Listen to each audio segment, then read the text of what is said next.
Beats.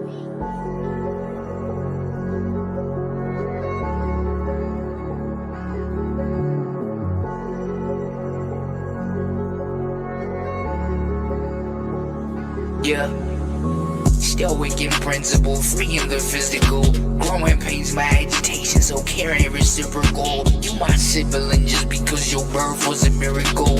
Even my sisters know that I'm cynical. Yeah, I know that I'm a hard one to deal with. Fighting with no weapon, I'm a carved one to kill with. Marching with no movement, I'm a start one to heal with. I'm just mad reactive, but my heart ain't with the drill shit. Can't wait to grow out of this revenge, sweet as honey and peaches to me. Free the magazine to dump on enemies, cause buddy, you can't do me wrong, then live to tell the reasons. I mean, this shit ain't sweet pea till I humble me from the sea, yeah. Mercurial blood vessels, my skin do shine. The sun of the god and thunder, my home is the sky. Still I to argue with niggas, you pay no man. Heard me pack on you boys, I ain't telling no lie. Yeah, lie. To me once, can't never fool me again. Don't hate the messenger, man, hate the scene.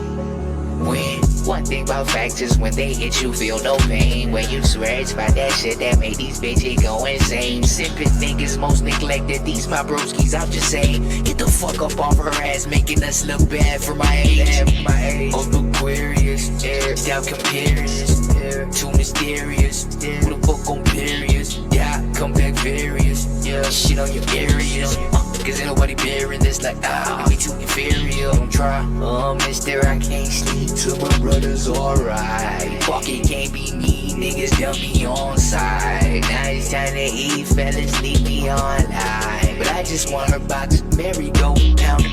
Ain't mercurial blood vessels, my skin do shine. The sun of the god and thunder, my home is the sky. So I don't argue with niggas, you pay no man. Heard me pack on you boys, I ain't telling no.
Beats.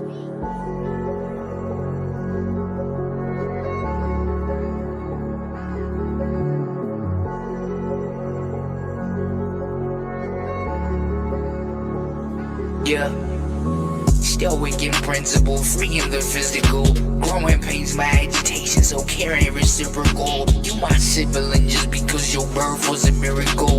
Even my sisters know that I'm cynical. Yeah, I know that I'm a hard one to deal with. Fighting with no weapon, I'm a carved one to kill with. Marching with no movement, I'm a start one to heal with. I'm just mad reactive, but my heart ain't with the drill shit.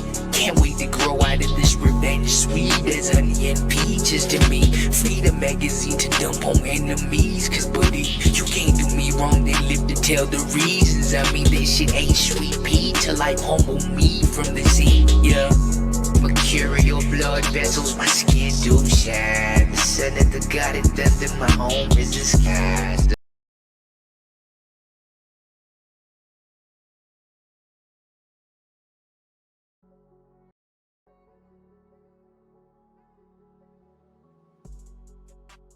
To me once, can't never fool me again. This bitch was on mute, so I had to sing. When One thing about facts is when they hit you feel no pain. When you swears by that shit that make these bitches go insane. Simple niggas most neglected, these my broskies, I'm just saying. Get the fuck up off her ass, making us look bad for my age. Of Aquarius, stop comparing this, too mysterious. Who the fuck gon' bury us? Die, come back various. Shit on your areas. But ain't nobody bearing this like I'm way too mysterious. Don't try, mister, I can't sleep till my brother's alright. Fuck, it can't be me, niggas, dummy on side. Yo, what's good, what's good, what's good, what's good? Yo, excited to see y'all, man. I'm cheesing to see y'all, bro. Cheesing to see y'all, bro. Y'all know I fuck with y'all, though. Fuck with y'all. AWAD. Windows 7. W7 in the chat. It's my 7th W, y'all. So, yeah, you know, I had to change the layout. I had to change, like, you know what I'm saying, how it should be looking in the background and shit like that. So, yeah, I'm probably gonna have my logo in the background so that, you know what I'm saying, it's easier. Matter of fact, hold on, let me have my page on there. Let me get my page on there. Hold on, let me get my page. Let me just see how it's gonna look. Wait. Let me see how it's gonna look. Just to have my channel layout, you feel me? Oh, alright, cool. Wait, let me. Nah, what the fuck I'm doing? What the fuck I'm doing? Nah, what the fuck I'm doing? Like, I ain't gonna lie. Alright, hold on, let me see. Okay, this is the Sonics channel. Let me see how this shit look.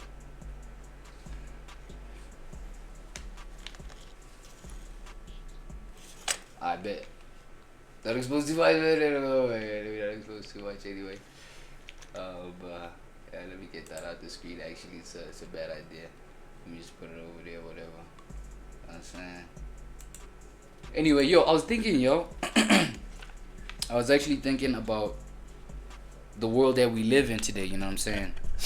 The world that we live in today, especially with the idea of like being able to identify whatever you want to identify as, right? We know this from you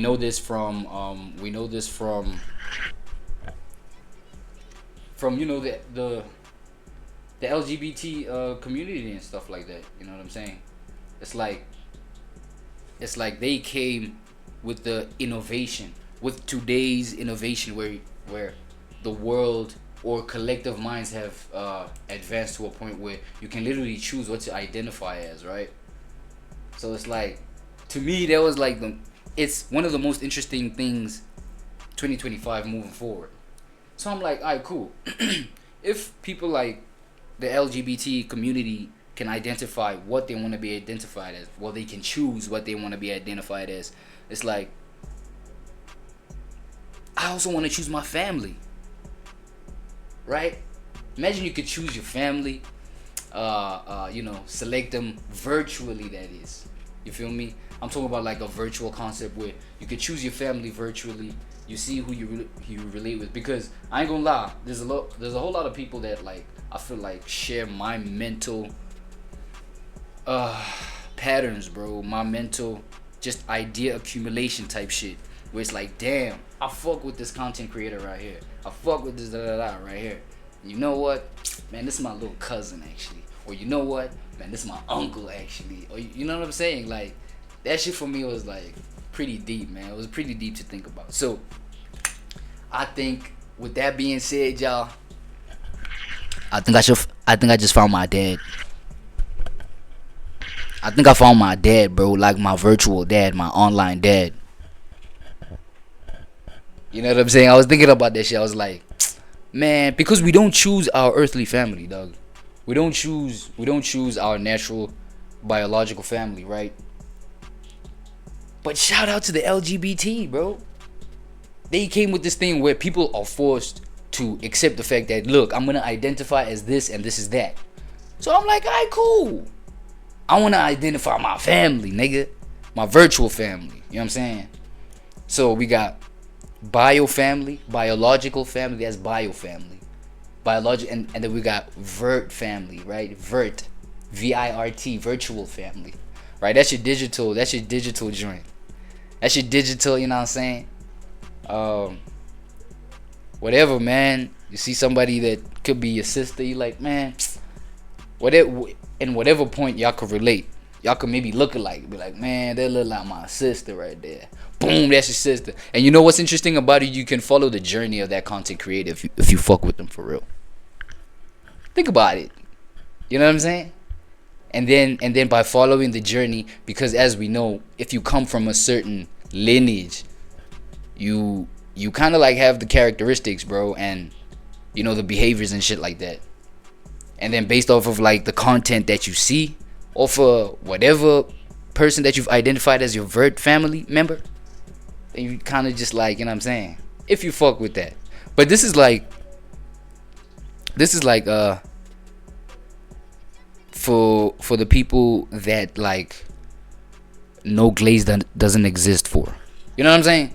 Because this shit is all glaze, bro. This concept that I'm talking about is like all glaze type shit. So if you ain't got no problem with like glazing and shit like that, and this is not no TOS kind of vibe that I'm alluding to, my nigga, please. It's just, you know what I'm saying, it's just the loner trying to fucking create a whole universe in my home, in my own head, in my own space. Thank you. With that being said, I don't know if y'all know Sean G, man. Come on, bruh. Sean G? Big Unk? Bro, the passion in homie eyes. Hold on. Let me pull up a Sean G look thing. Hold on, man.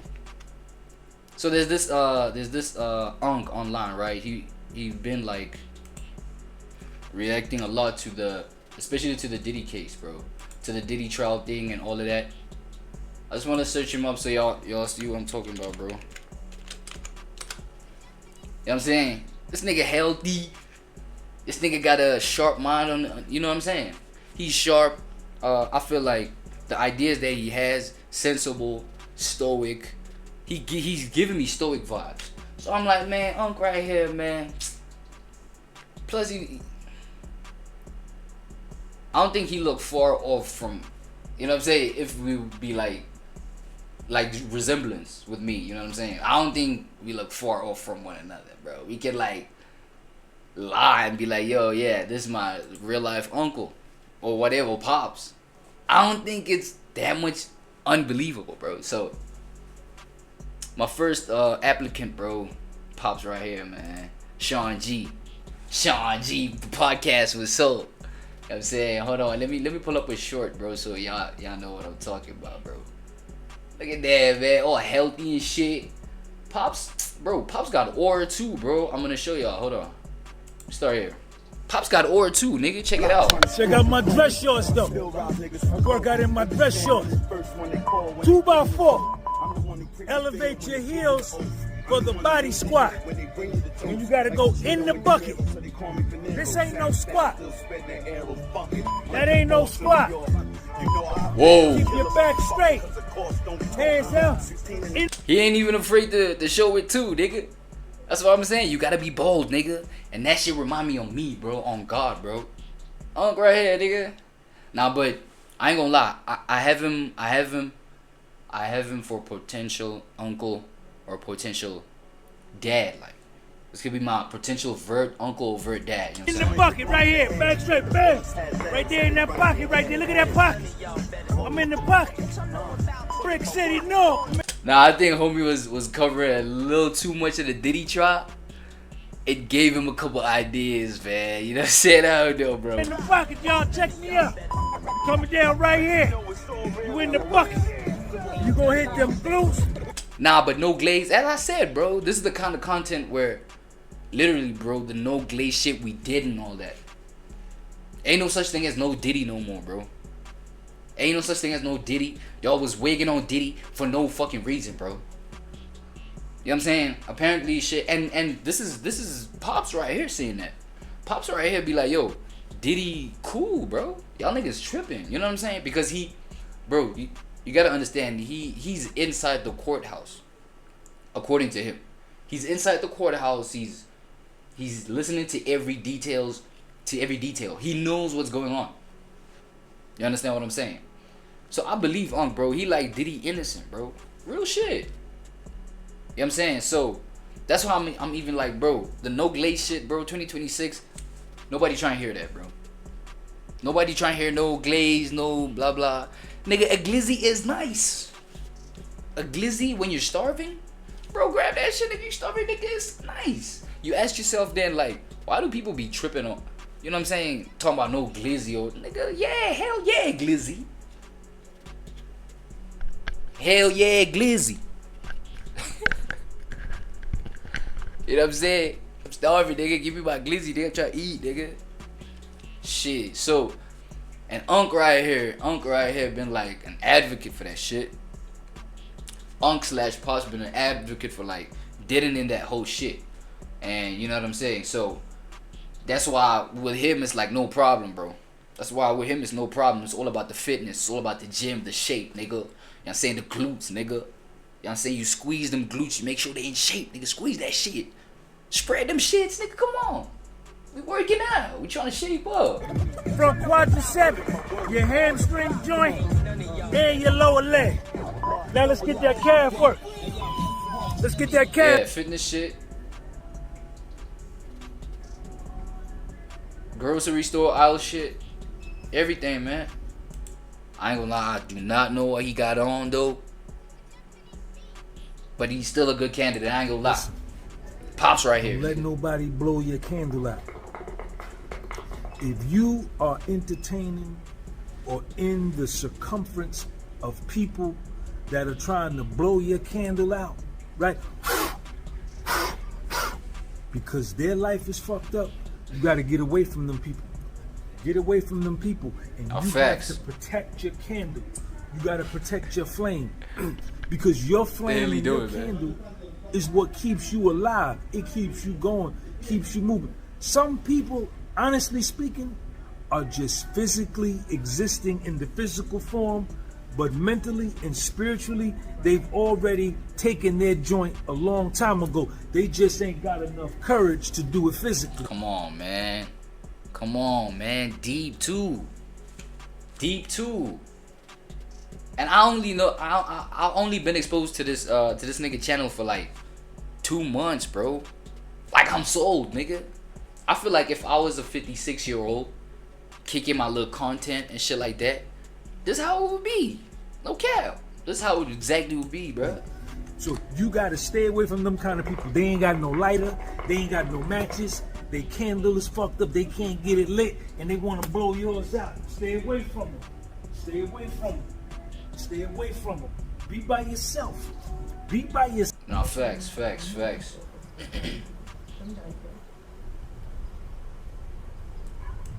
Wait, let me read the caption. Confidence is key. Wait, you will definitely fail in life. Shit, I take it. I'ma fail. Only Pop say it, man, cause I know if he say it, then I'll succeed. Then I'll definitely succeed, bro. This my Pops, bro. When you are flat on your back, when you have failed to the point to where you feel like you almost finna die, that you can't take no more, that you can't take a... It's crazy that this nigga just shamelessly shirtless in the public eye, nigga. 56-year-old grown pop type. You know what I'm saying? Another setback. Man, that's crazy dope, bro. I love that shit. You can't take another failure. It can't get worse. When you get to that point to where you almost ready to give up, that's when you the closest to success. Yes, indeed. Check me out. Because at that point, ain't nowhere for you to go but up. You already... Yeah. Nah, on some real shit though, it's like, yeah. Because if you think about it, bro, you can only go where there's all the room to go towards, right? So if your back is against the wall, your back is, or if your feet are on the ground, there's literally no more space for you to go down. You're on the ground. So all you have is up, right? Bro, come on, bro. Understand? Alright, man, so now we're gonna get the chin up grip. The grip like this. Pull up like that. Chin up grip? Chin up like that. Yeah. Gonna get them biceps. Look at that, I tore that one.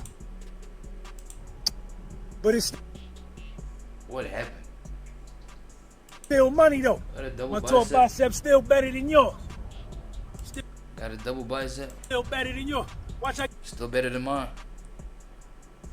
get this rebound.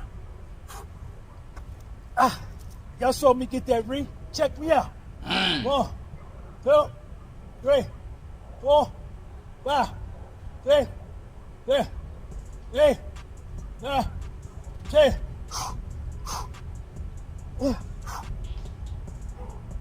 Damn. Nah. Pop's upper body fucking strong, bro. Nah, Pop's upper, nah, his shit is brick as fuck. I ain't gonna lie, that shit. Number of jurists, Good, bro. That shit look including good, homie. current and past Supreme Court justices, have urged reconsideration. Oh yeah, that's the Diddy Puff shit I was telling you about. He will cover in the shit in detail. Respecting denial of Supreme Court justices, number of jurists, including current and past Supreme Court justices, have urged reconsideration of acquitted conduct. Sotomayor, respecting denial of certiorari. In denying certiorari last year in McClinton, multiple justices suggested that it would be appropriate for the commission to resolve the question of how acquitted conduct is considered under the guidelines. First, the amendment revises 1B13 by adding a new Yeah, I ain't gonna lie. All that legal jargon, bro. 6 to the All that legal jargon. Yeah, I think we're gonna have to get it together, Pops. You know what I'm saying? I look. With all that being said, right? Let me look y'all dead in the motherfucking face saying this. First of all, let me look y'all dead in the face saying this, bro. I said all that to say this, right? You know what I'm saying? Like, there's people that you relate to, bro, and there's people that just bring you in the world naturally, you know what I'm saying? And I feel like Pops, bro, Pops inspires me so much and all of that kind of shit. Shit, my bad. So Pops inspires me so much and all that kind of shit. So on some real shit too, I'm like, yo, this nigga, like, he old as fuck, but like, I look up to this man, you know what I'm saying? So with me, bro, like, this is one of the channels that I tap into, and shit like that, and he's been covering, you know what I'm saying, the trial heard all over the world in extensive detail and everything like that. You feel me? So I'm slowly gathering my family, y'all. I'm slowly gathering my virtual family. This is my first applicant, y'all. It's my first candidate. His name's Sean G. Shout out, Podcast with Soul. You feel me? Yeah. That's it. That's all, man. That was just like a very interesting thing for me, bro. I was thinking about it like deeply while I was at work today, right? So by the way, man, free all my 9-to-5 bandits out there, bro. You know what I'm saying, off that 9-to-5 slave shit, bro. Free all my peoples, bro, all my soldiers, bro. We gonna get it, man. We gonna get right and shit like that. You feel me? So yeah, speaking of the job, man, I was thinking about all that shit. I was thinking about that shit that I just shared with you today. I was like, that's crazy. I like that crazy. You know what I'm saying? So I'm trying to jump in. I'm trying to jump in here right quick. Wait, where my shit at, man? Cause you know we still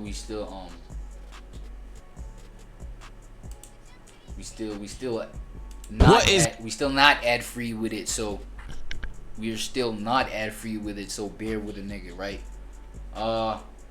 Dub family, y'all. Dub family. It's been a minute since I seen this nigga, bro. Let's see what he on lately. What is good, YouTube? This is your boy Dub, and I'm back for another video. And today I am back in the trenches. Oh shit! You know when he like, yo, what's good, YouTube? I'm back for another video. You know it's a vlog, man. You know what I'm saying? It's been a minute. No, it's been a minute since I seen this nigga shoot a vlog, bro. Cause he been on live wigging, bro. But you know what I'm saying? Wait, let me see. What's the saying? Paying strangers in the hood to read the hardest book. You know, that's that Dub classic, bro. Dub classic banger, bro. I want to see if these people can read the hardest book known to man, Moby Dick. Pause. could have named this book anything. Whale. Moby Cunt. Big whale. Pause. Moby. Wait, that's not pause. I'm a man. Whale. Moby big species. Dick. That's crazy. I did figure out that this is the hardest book to read. Now first, let me see if I can read it. Oh yeah. Me hitting this hookah actually is in commemoration of my nigga right here. I think this nigga got a hookah addiction, bro. And you know what? As of late, I've been looking for a new vice myself. So my nigga Dub, bro, thank you, brother. Thank you, brother. New pipe. That's what we on. Hard as fuck. In the mouth. White shit spewing all over at the same time. Let's get it. All right, right off the bat, I think I'm a fail. Chapter the Spike Sender. Concerning the officer of the whale craft, this seems as a good place as anyone to sit down a little domestic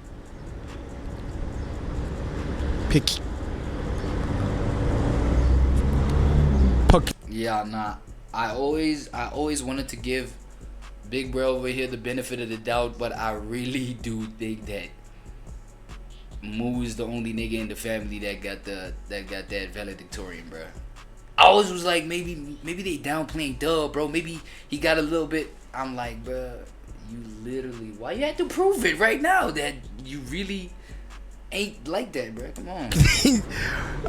And the crazy thing is, apparently Woo-Wop more intelligent than this. Like, he's more smooth with the reading. I don't know. I ain't heard him personally, but you know.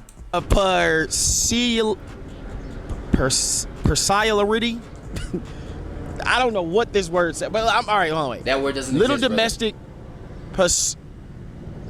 on shipboard arising from the experience of the harpoonery class of officers, a class unknown, of course, in any other marine than the whale fleet.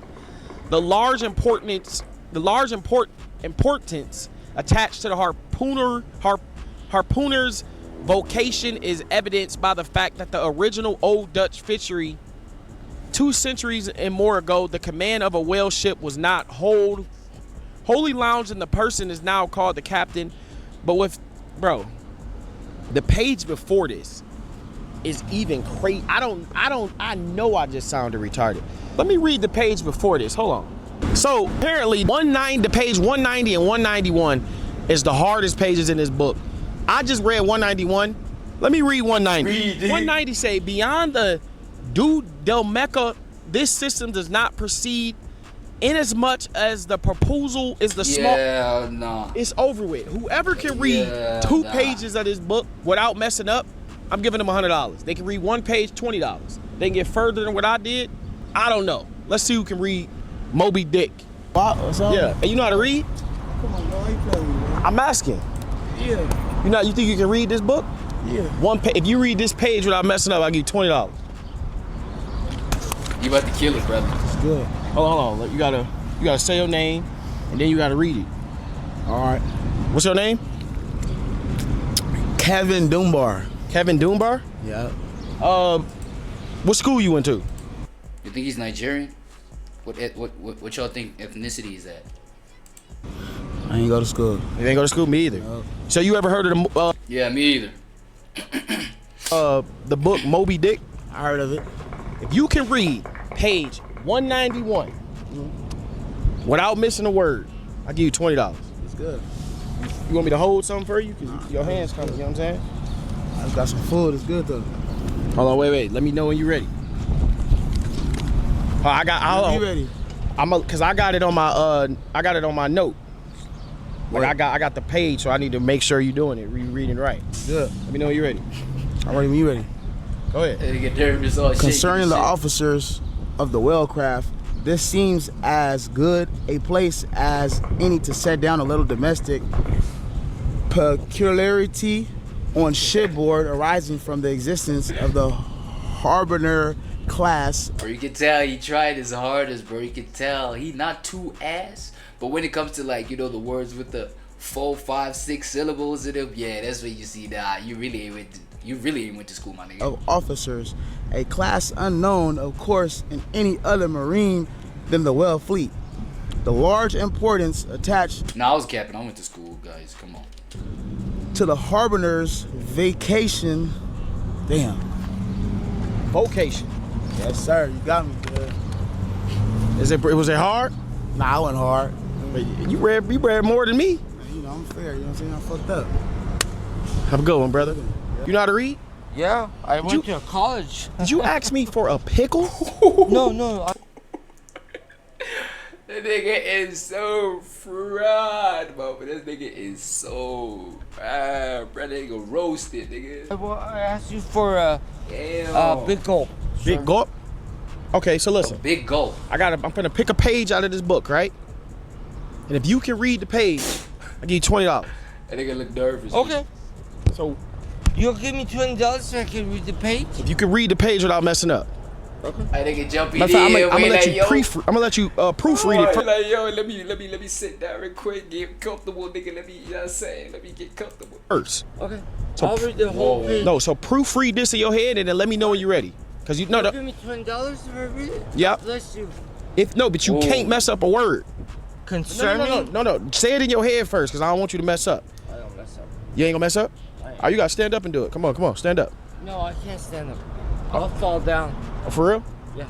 All right, you can come right here then. Shit. Hold on, hold on. I gotta pull out my phone because I got it on my phone, and then you gonna read it out there. All right? Where you from? Armenia. Armenia? Yeah. So you not from here? I'm from LA. I'm LA and I'm from Armenia. Okay. You want me to read it or not? Nah, I am, but what's your name? My name's Edgar. Edgar? Yep. You know who you look like? You ever play GTA 4? No. You look like Nico off GTA 4. Okay. Hold on. What hood That you? nigga don't give a fuck about no Nico, boy. Like, nigga, give me my $20. Let me read this shit, nigga. And stop wasting my time, nigga, so you can give me my fucking cash, nigga. You know what I'm saying? You bang a hood or something for the red? No. All right. Let me know when you're ready. If you get one word wrong, This nigga wasted the you don't bad get time, anything. bro. You know what I'm saying? Are you serious? I can give you $1. Let me know when you're ready.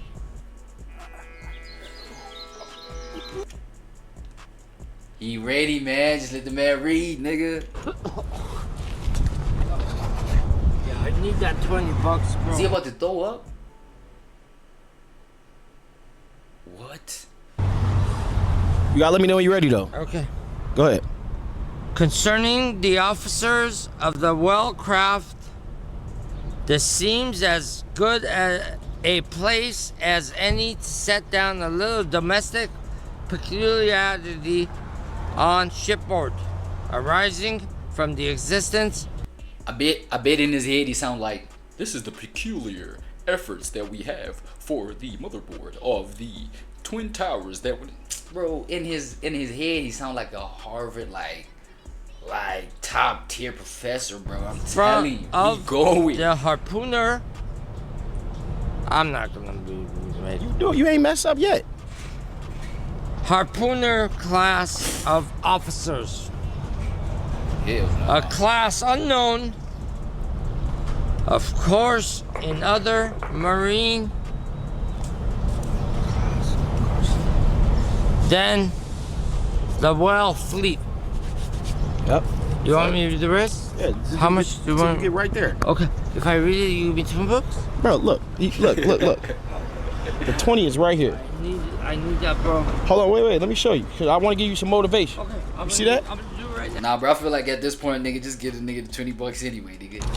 The large importance attached to the harpooner's vocation is evidenced by the fact that originally in the old Dutch fishery, 2 centuries and more ago, the command of a whale ship was not wholly lodged in the person now called the captain. What the hell is this about? I don't know what they talk about, but you feel me? Yeah. Don't put me on camera, bro. Oh, that's not on camera. That's a PlayStation 8. Okay. I just want to read this. Hey, man. The command of a whale ship was not wholly lodged. God bless you for the $20, by the way. In the person. This nigga look like. Bro, you can tell the nigga like guilt tripping this nigga or psycho tripping this nigga for the 20. He's psycho farming for the 20. Because it's like, imagine somebody say, God bless you, bro, bless you, bro, bless. Now you feel like an idiot leaving this nigga without leaving the 20. You know what I'm saying? Now you gotta leave the 20, cause like he done blessed you, he done God blessed you and everything like that. Nah, you gotta leave that, boy. But what was divided between him and an officer called the SSUBB-UPP? Yes, buddy, that's it. Literally, this word means fat cutter. Beautiful. You know, I'm very surprised that you got Nice. as far as you did, so I'm just gonna give you the 20, bro. Nice, bro. I'll just take the 20. I'm just gonna get drunk. Please don't put me on camera. That's a PlayStation 5, bro. Please don't put me on camera. You said you're gonna get drunk? Don't get drunk, bro. Go get a prostitute with that, bro. I'm just playing. I know. Elbows. All right, brother. Boy, that nigga, I'm gonna try to give you some foreplay, boy. that nigga was finna try to touch me, boy. Yeah. Hell nah. Hell nah. Kiss Yeah, I you was on just the lying neck about and that. everything. Prostitute power, I was just trying to be funny. I be trying to enlighten the mood with these people, bro. But damn, he was very smart. He was smarter than me. Can't judge a book by its cover. Bro, that's what I'm saying. He wasn't that ass. You let me know when you're ready. You gonna let me, I'm gonna read it from here. Like, I'm gonna watch you. If you mess up one word, if you, $5 if you can read the whole page. If you mess up a word, I'll still give you something. Let me know when you're ready. I'm ready. Hold on, but before, where you from? I'm from the valley. Oh, Valley? Yeah, right here. Oh, for real? What's your Why name? he be getting the highest Scott? niggas? How you doing, Scott? Let me know when you're ready. Skylar? Alright, I'm ready. That ain't no Skylar, nigga. Nah, that ain't no Skylar, nigga. Dub. This is not Skylar, my nigga. Did he say Sky or Skylar? Let me see. Nah. I'm from the valley. Oh, Valley? Yeah, right here. Oh, for real? What's your name? Scott. Scott? Oh, How you doing, Scott? Scott? Let me know when you're Fuck. ready. Oh shit, I thought it was Skylar, bro. Like, damn. Skylar went from being your cameraman to what? Hell no. Alright, I'm ready. I ain't gonna lie, you could have fooled me, bro. You kinda look like crack addict version of Skylar, like, you know what I'm saying? Like, he wouldn't be far, man. Let me get off. Shout out Skylar, bro. I hope he doing well. Concerning the officers of the Whale-Craft, this seems as good a place as any to set down a little domestic peculiarity on shipboard arising Peculiarity. He got it. from the extents of harpooner class of officers, a Bro, this nigga really moving. Nah, Dub, give this one 35, class bro. unknown, of course, in any other marine than the whale fleet. The large importance attached to harpooner's vocation is evinced by the fact that originally in the old Dutch fishery 2 centuries and more ago, the command of a whale ship was not wholly lodged in the person now called the captain, but was divided between him and an officer called the Specksnider. Literally, this word means fat cutter. Usage, however, in time made its equivalent to chief harpooner. In those days, the captain's authority was restricted to the navigation and general management of the vessel, while over the whale hunting department and all its concerns, the Specksnider or chief harpooner resigned supreme. In British Greenland fishery, under the corrupted title of Nah, you getting this one 60, my boy Dub. Come on, bro. He even high doing this? Nah, he deserves a 60, boy. his former dignity is sadly abridged. At present, he ranks simply as senior harpooner, and as such is but one of the captain's more inferior subalterns. That's enough, bro. You got it, man. Nah, Very proud of you. Here, let me get this for you. Yeah. Bro, like, this nigga deserve like a 60, nigga. Fuck a 20, nigga. It's 190. Go to 190. The first one right there. This is the hardest book ever. This nigga just getting high white people, bro. What? Whoa. Yeah. What was that? What? No. She can't even pronounce the. What? Nah, she Think you can do it? She tripping, bro. I have to read 190. Oh my god. Yep. She's literally bro, she probably like looking at the number on the page, 190. Like the number. Like, oh, should I read 190? She's looking at the number, 190. But what is going on, bro? Chill. Yeah, what you want to read 191? Yeah. No, he read 191. We gotta do. We going backwards. 190. Backwards, okay. I don't know this word. Nah, she don't know. Oh man. Sorry, I'll give you something for trying. Don't worry. You know. And the word is probably an article, bro. Like the or some shit. Don't worry. All right. You know how to read? Do you know how to read? What? Do you know how to read? Ah, she packing the cleavage on her. Let me.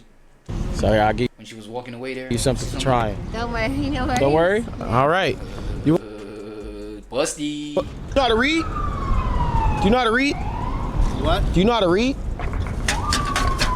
Yeah, why? If you can read this one page of this, a Moby Dick, without messing up, I'll give you $20. What's the catch? Moby penis. That's it. It's the hardest book they said in America. Oh, okay. Probably gonna be harder than I thought. What grade you Can in? you read? He said, yeah, why? I'm going sophomore. So what grade is that? 10th? Type shit. What you want to be when you grow up? An astronaut. A what? An astronaut. What's that? An astronaut. An Oh, an astronaut. Oh, I didn't know what you said. Wait, what page you see? 191.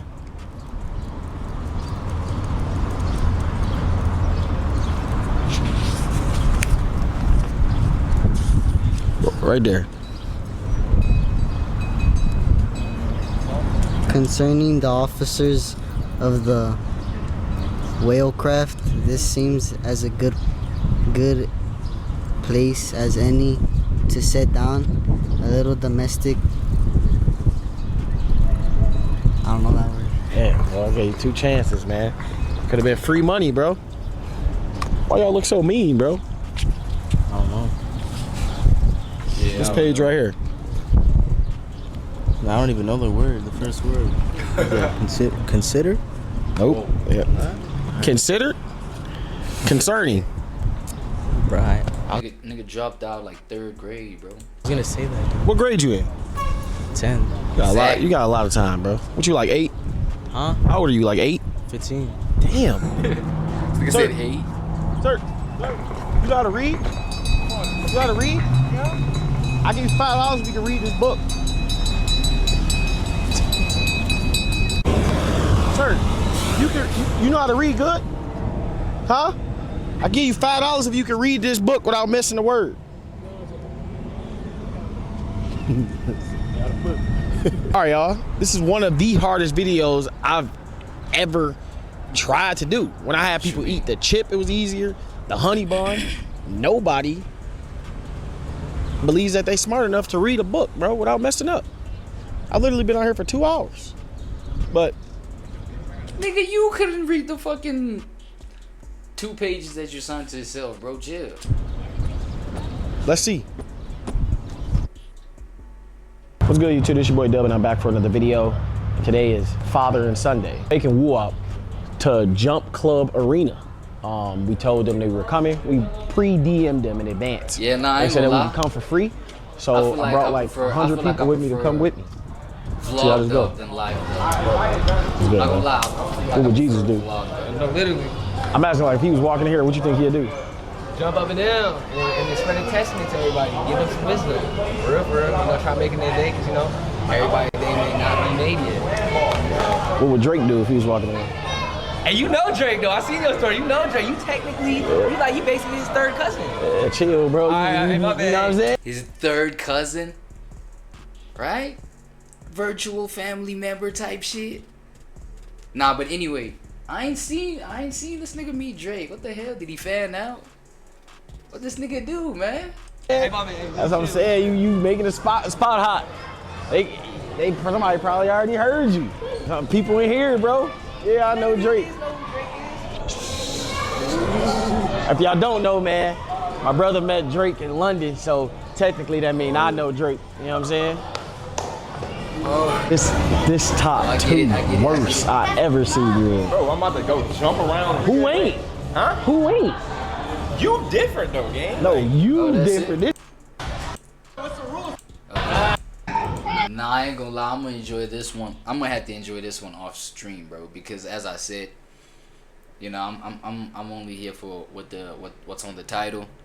You know what I'm saying? And then yeah, we rate at the end of the show. We rate the content as per what we see on the title. But as I said, bro, like I think I still prefer thingy. Let me fix something here quickly.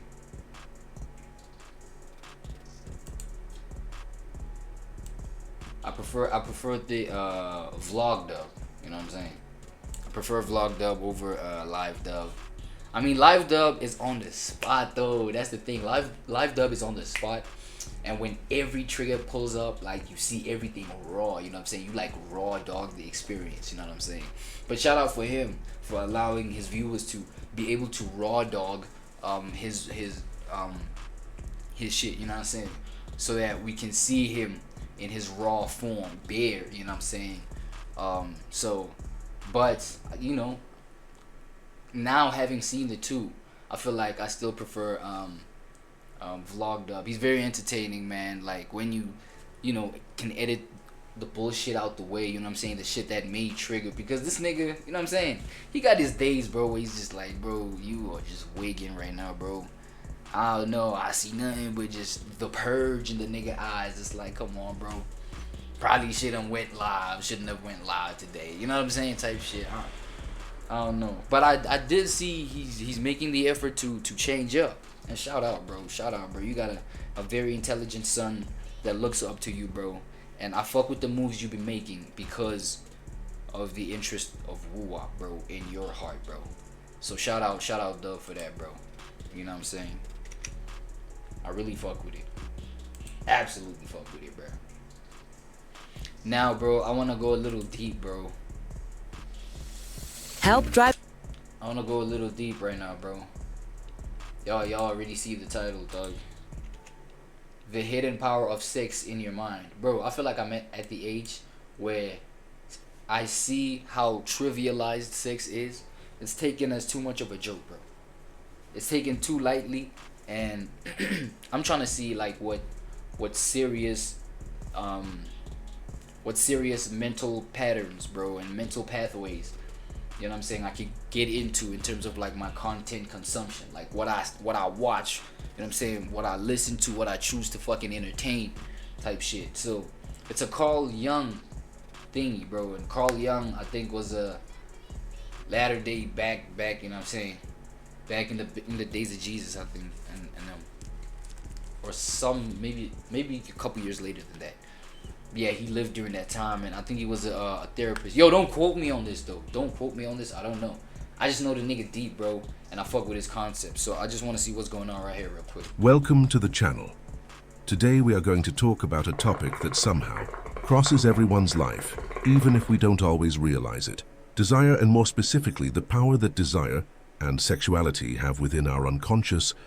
Have you ever stopped to think to what extent your desire influences your choices, your relationships, your decisions, even your way of seeing yourself and seeing others? What we call love, passion, attraction is just a biological issue. Or is there something deeper going on inside the mind? Carl Jung, one of the greatest names in analytical psychology, believed that sexuality was not just a function of the body. It is, above all, symbolic, a language of the unconscious, an archetypal force that carries meanings, traumas, fantasies, and that shapes our way of living, loving, seeking meaning in life. And that's what we're going to talk about here today. But calm down, this video is not about sex. The way people usually talk about it, it's not about what's right or wrong, beautiful or ugly. Here we're going to look at sexuality as a psychic energy, something that, when well understood, can be transformed into creativity, freedom, consciousness, and even spirituality. So leave your like. This really helps the channel reach more people who like to think outside the box. And subscribe if you're not already subscribed. Every week we bring reflections on human behavior, practical philosophy and psychology deep. And answer me one thing in the comments. Do you think that desire controls us? Or that we can control desire? I really want to know how you see this. Comment below and I'll read everything. When we talk about sex, I feel like life is about desire, Doug. I really feel like life is about desire, because every decision you make, bro, is about like where your body is trying to get to, even to the smallest detail. For example, you're on a couch, right? You're on a couch chilling, probably fried, probably not, probably hungry as fuck, eating, chilling, drinking your drink, whatever. You're not gonna sit there the whole day, for example, right? You're gonna want to stand up, maybe go shy 6'9", you know what I'm saying? Go take a shit. You feel me? Something's gonna itch up your butt. You're gonna have to you're gonna have to stand up, and you know what I'm saying? So even down to that decision of, shit, my ass itches, let me stand up, scratch that, get right, then get back to what I was doing. That is a desire. I desire for this itch to get away from my butt, right? So every decision you make, all the way to the big shit, bro, like the type of human being you want to be, your career decisions and shit like that, you know what I'm saying? The clothes you want to wear, it's because you desire to be looked at in a certain way, right? And I guess this also highlights the fact that even, yeah, sex is about desire, but then if we just like strip it down to just understanding what desire is, then we can understand more about like what sex is really. most people immediately think of something physical, instinctive, linked to pleasure or reproduction. But for Kyung, sex goes far beyond that. It is a force that is born in the body, yes, but that gains a much deeper meaning when we look at it through the lens of the unconscious. Jung saw sexuality as an archetypal energy. This means that it is not just a biological need, but a kind of universal symbol present in all cultures, myths, religions, and stories of humanity. It is as if desire were a language that the unconscious uses to express itself, and that appears disguised in our fantasies, in our dreams, in our searches, even in our anxieties. This energy, when misunderstood or repressed, can become chaotic, generating compulsions, conflicts, addictions, and frustrations. But when we start to look at it with more awareness, it can be channeled into something much greater than just momentary pleasure. It can become art, it can become insight, it can become healing. And this happens because desire is ultimately linked to the movement of the soul. It is what drives us to leave our place, to seek something, to get closer to someone, to create, to transform.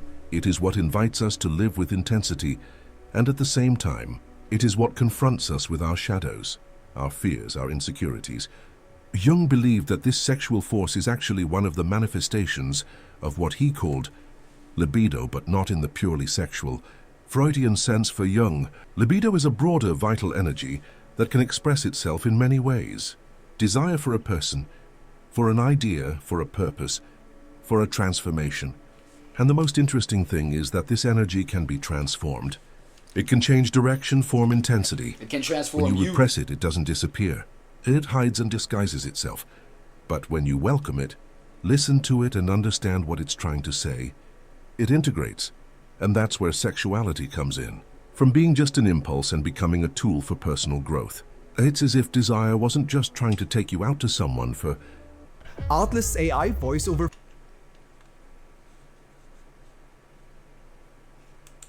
some experience, but also inward to a place where you can truly find yourself, a place where desire becomes a bridge, not a prison. Now, to better understand how this sexual energy works within us, we need to talk about two fundamental concepts of Jungian psychology: the anima and the animus. These two names represent the feminine and the masculine, but not in the external sense of gender or social behavior. Jung said that we all carry within our psyche an image of the opposite. That is, within every man there is an inner woman, the anima, and within every woman there is an inner man, the animus. These images are not simple characters. They are archetypes. Symbolic archetypes, yes. So basically, I feel like, okay, according to my understanding, bro, like I've been like kind of doing my little research on things like this, and it's like what this is, because before I never seen it as like I have a woman inside of me, right? I'm not able to be pregnant, my nigga. So it's not a literal like human being inside of my body or some shit like that. But it's the fact that I feel like it's the measure of the femininity inside you as a man, right? Versus the percentage of masculinity inside you as a woman. Because just because you're a woman, bro, doesn't mean you're pure feminine. Like you're pure nurturing, blah blah blah. That's why you get shades of females, bro. Shades of women that like are mad masculine, or women that grow beard, bro. There's women that, right, beards, they come out of their faces. The fuck did I just say? There's women that grow beards, dog, like a couple strands of beards. Like I've seen that. That's an element of masculinity. Like it's I feel like it's an element of masculinity, but in the chemical form, in the form where it's like the chemical inside of the body that's released to produce facial hair. You know what I'm saying? I feel like it's one of those factory faults. You know what I'm saying? Everything got a factory fault, but it doesn't mean the shit don't function, or you know, it doesn't mean the human is not a human just because she's a woman and she got a beard. She could be fired too. I've seen like even women with like a little mustache, a little bit. They're kind of cute, bro. But it's, you know what I'm saying? You know what I'm saying? They can get it too though. But probably like if a nigga mad drunk type shit. But you see, it's those kind of things where this anima and animus thing can explain it. You know what I mean? And then also vice versa in a man. You see a man, you know, that's kind of feminine in nature, in taste, in just, you know, how they talk, how they reason. Yeah, you feel me? So it's a percentage of the opposite. Okay, now I was about to say some bullshit. My bad, dude. Never mind that, y'all. Never mind that. So yeah, if you're a guy, you got a percentage of femininity in you. If you're a girl or a woman, you got a percentage of masculinity. So I guess psychologically, this is how they call these animus and anima and shit like this. Forms that profoundly influence the way we relate to others and to ourselves. They are projections of the unconscious that shape our feelings, our idealizations, our judgments, and even our choices. Think about it. How many times have you felt intensely attracted to someone who didn't even make much sense rationally? Or how many times have you idealized someone in an almost magical way, placing in that person all the qualities you desired, as if they were the missing half? Many times, what's happening there is a projection of your soul or your moods. You're not seeing the other person as they really are. Yeah. You're seeing a part of you that is hidden unconsciously, and that manifests itself through desire. It's as if the other person is... I think that's the concept of projection, bro. You know? It's like, it's something that is in you that you wish you could see in someone else. Right? Type shit. Like, that's what I understand in, like, projection. Because Buddy over here was like, yo, it's a part of you that you see in someone else, and it manifests as desire. So you desire to keep seeing it, but it's actually in you. Unconscious uses the other to show what you need to integrate within yourself. That's why Jung said that love is often a kind of encounter with the unconscious, and that if we don't recognize this, we end up living confusing relationships that are too idealized or even destructive. Because deep down we are trying to find something outside that is actually missing inside. The anima in man represents contact with the emotional world, with sensitivity, with intuition, with receptivity. When it is integrated, man can access these qualities of fearless, shameless, but when it is repressed or distorted, it appears in the form of projections, such as the idealized woman, the unattainable muse, or even the femme fatale who seduces and then destroys. In women, the animus is the image of the inner masculine. It represents reason, action, firmness, direction. Did I just say that? When it is well... I ain't just said that. Right? That's it. That's it. That's all. To my new career path, nigga. Therapy shit type shit. Integrated, it brings strength, structure, focus. But when it is poorly resolved, it appears in the form of internal criticism, rigidity, excess rationality, or even in the form of that idealized man, strong protective savior, that often do not exist in reality. These archetypes act in our unconscious all, the time they influence the way we are attracted to someone, how we expect to be loved, and even what we project in a relationship. And what Jung invites us to do is to stop looking outside for what is missing inside and begin a process of integration. That is, look at these internal images more carefully, understand what they are trying to show us, and allow the feminine and masculine within us can dialogue, cooperate and balance each other, because in the end the true encounter is always with ourselves. And that's where one of Jung's most provocative ideas comes in. Many times when we fall in love, we are not truly loving the other person. We are loving a mirror, a reflection. The projection. A part of ourselves that was projected onto that person. Exactly, bro. It may seem strange at first, but think about it. How many times have you met someone and felt that intense connection, almost as if you were a soulmate? So does it mean that you falling in love, you're basically falling in love with yourself? And therefore, that's what makes self-love like a really deep concept. Because that's what it is. You're falling in love with a projection that's in your own consciousness.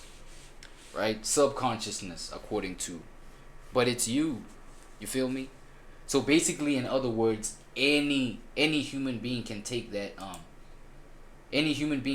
role. So you can give that, you know what I'm saying? That desire that you're throwing on someone else, and then that's all you see when you fantasize. You know what I'm saying? Or when you like just imagine this person. You know what I'm saying? That's basically, you can give that to that projection. It can be anybody. So that's why it's kind of no such thing as that one soulmate for you, bro. A whole lot of these concepts are being like killed. I ain't gonna lie. They being like deadened. As if that person completed you in a way. An inexplicable way. This for Jung is often the anima or spirits acting in full. It is the unconscious using the other to reveal something that is still hidden within you. These projections are not stupid illusions. In fact, they have a function. The unconscious does this to try to show you something that needs to be recognized, welcomed and integrated. For example, if a man projects anima onto a woman, it may be that he is trying to reconnect with his own sensitivity, with his emotional side, with a creative part that was forgotten. If a woman projects her animus onto a man, perhaps she is seeking strength, structure, direction, but not in the other, but in herself. The problem is that when we do not realize this dynamic, we begin to demand from the other what he never promised to be. We begin to idealize too much, to expect perfection, to suffer from expectations that will never be fulfilled. And then love becomes confusion, frustration, even pain. How many times have you heard or lived that story of a relationship that began magical, intense, beautiful, and then turned into an emotional nightmare? All the time. Jungian language, this happens because the projection was broken. The idealized image begins to crumble, and we begin to see the other as he really is, an imperfect human being different from the fantasy. But look, this is not bad. This is part of the process. Jung said that the objective of the projection is precisely to be broken, because it is at this moment that you have the chance to remove this image of the other and reintegrate it within yourself. It is at this moment that love stops being an illusion and begins to become truth, when you stop demanding that the other complete you and begins to complete itself completely. When you understand that the other person can be a companion on your journey, but not your savior, not your ideal mirror or the missing piece of the puzzle, this type of more conscious love is born after you look in the mirror and decide to continue on the path with your own feet. That's when desire begins to stop being need and becomes power. And it's exactly at this point that We begin to see sexuality with different eyes. For Jung, sex is not just an experience of the body. It is a portal to something greater. Something that, if we have the courage to cross, can take us to a much deeper level of consciousness. He called this individuation, the process of becoming who you really are, by integrating all the parts of your psyche, including those that you hide, reject, or project onto others. Sexual energy, when it is not repressed or lived unconsciously, is transformed. It becomes fuel. It becomes the will to create, to seek meaning, to transform your pain into art, your emptiness into your connection, confusion into clarity. This is why in many ancient traditions, sex was seen as something sacred, not because it was pure in the moral sense, but because it was a powerful force linked to life, creation, and transcendence.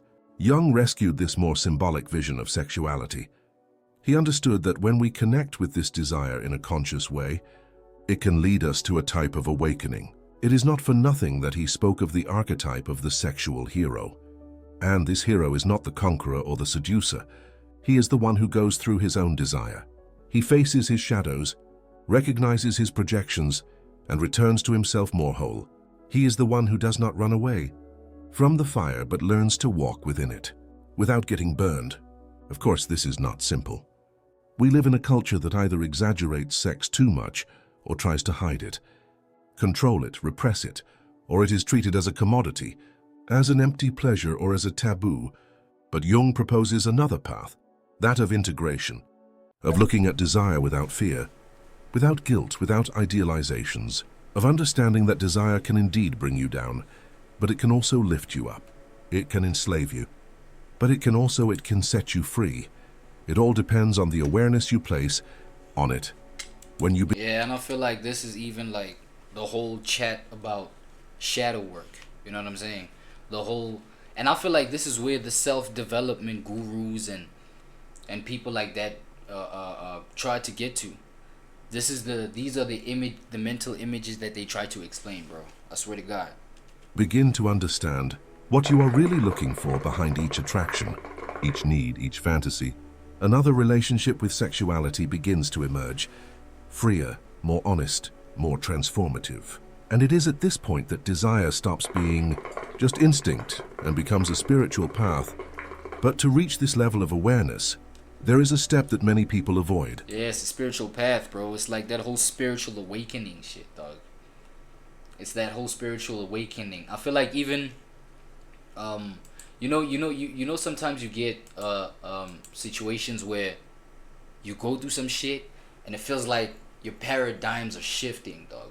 It's like you losing friends, you losing, you know, your girlfriends, your social circles. You feel what I'm saying? Even what you was into, like everything changes. That's because you had projected that image that Mans is talking about. You know, that whole image of like what you desire in something. And yeah, at the beginning it may seem like, bro, this is what it is, right? It may have that image, but that's because that desire that you project on this thing, object, place, whatever, it's like it's still ripe in your head, bro. You still seeing the fantasy like mad clear. You feel me? Mad like intentional about it. You like, yeah, nah, this is what it is. Until true colors of that thing that you're projecting this image on, until those true colors like pull up, bro. And then it's like, oh my God. And sometimes these things, it takes a minute for you to realize these things. But that's when your paradigm has shifted, bro. And that spiritual effect, that's when this shit takes that spiritual effect, where your desires are illusions at that point, right?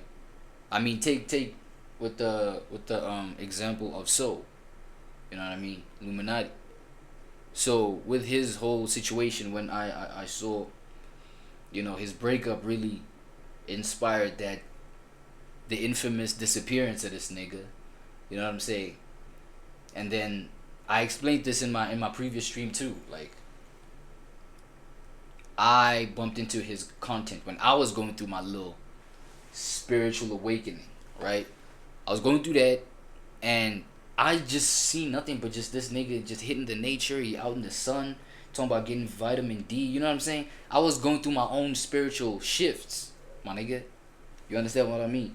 And so therefore, I'm obviously looking for someone to relate to online. On some, yo, who's kicking this game? Who's kicking this knowledge? I bumped into Soul's content, and I was like, damn, this is crazy. Only to find out, literally a month ago, I found out that homie was going through his own little spiritual awakenings. You know what I'm saying? Within that whole frame of time. And, you know, shit like, you know, that girl Ash had left him and blah, blah, blah. And I was going through some similar shit, you know what I mean? And it's that kind of thing where it's like he was going through a whole spiritual shift, but he was in a position where he shared it online. He could share it online and inspire other people, aka myself, in the process. You know what I'm saying? So, damn. It actually makes more sense, like, breaking it down like that type shit. So. The encounter with the shadow for Jung. The shadow is everything that we reject in ourselves. Everything that was repressed, hidden, denied, either because society didn't accept it, because the family condemned it, or because we ourselves couldn't deal with it. And sexuality tends to be one of the most hidden parts in this shadow. From an early age, many people learn that feeling desire is ugly, that it's not allowed, that it's a sin, that it's dangerous. So what happens is that we push these feelings under the rug of the unconscious, and even that is a projection, go away. Dog. They come back in the form of guilt, shame, fear, troubled relationships, behaviors that we don't even understand. Where does Jung come from? He said that what you deny dominates you, and what you accept transforms you. So when we start looking at our own sexual shadow, at everything that was hidden, suffocated, or distorted, we gradually begin to regain control of our own energy. It's not an easy process. It's uncomfortable, yes, sometimes even painful, but it's deeply liberating. And here it's not about living whatever you want or doing whatever you want without a filter. It's not about giving in to impulse, but about listening to what that impulse wants. Say, because desire also speaks, it reveals. It points to something that is asking for attention. Often something that you didn't even know existed within you. And that's why desire is important too. It is important to listen to your desires, bro. Go after your desires, bro. You know what I'm saying? That's why it actually does make sense for you get like self-help community gurus and shit like that. People tell you, yo, go for your desires. These is like the ambitions that modern day minds go after, bro. It is in this dive into the unconscious that we begin to realize that the most intense, the most conflicting, the most forbidden desires can even carry important messages about our wounds, our limits, our deepest emotional needs. And when we face this part of the psyche head-on, we begin to gain a new type of freedom. Not the freedom of do everything, but the freedom of no longer being a slave to anything, the freedom to make conscious choices, to relate, more truthfully, to break out of repetitive patterns that we often didn't even know we were. Trapped in the shadow is not your enemy. It is a portal to self-knowledge. And when you include sexuality in this process, you discover an incredible. With Monday.com's intuitive work management,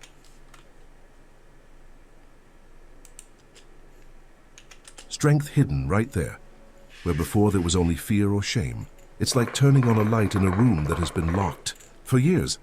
At first it's scary, but then you see that there are also parts of you that were waiting to be seen and loved.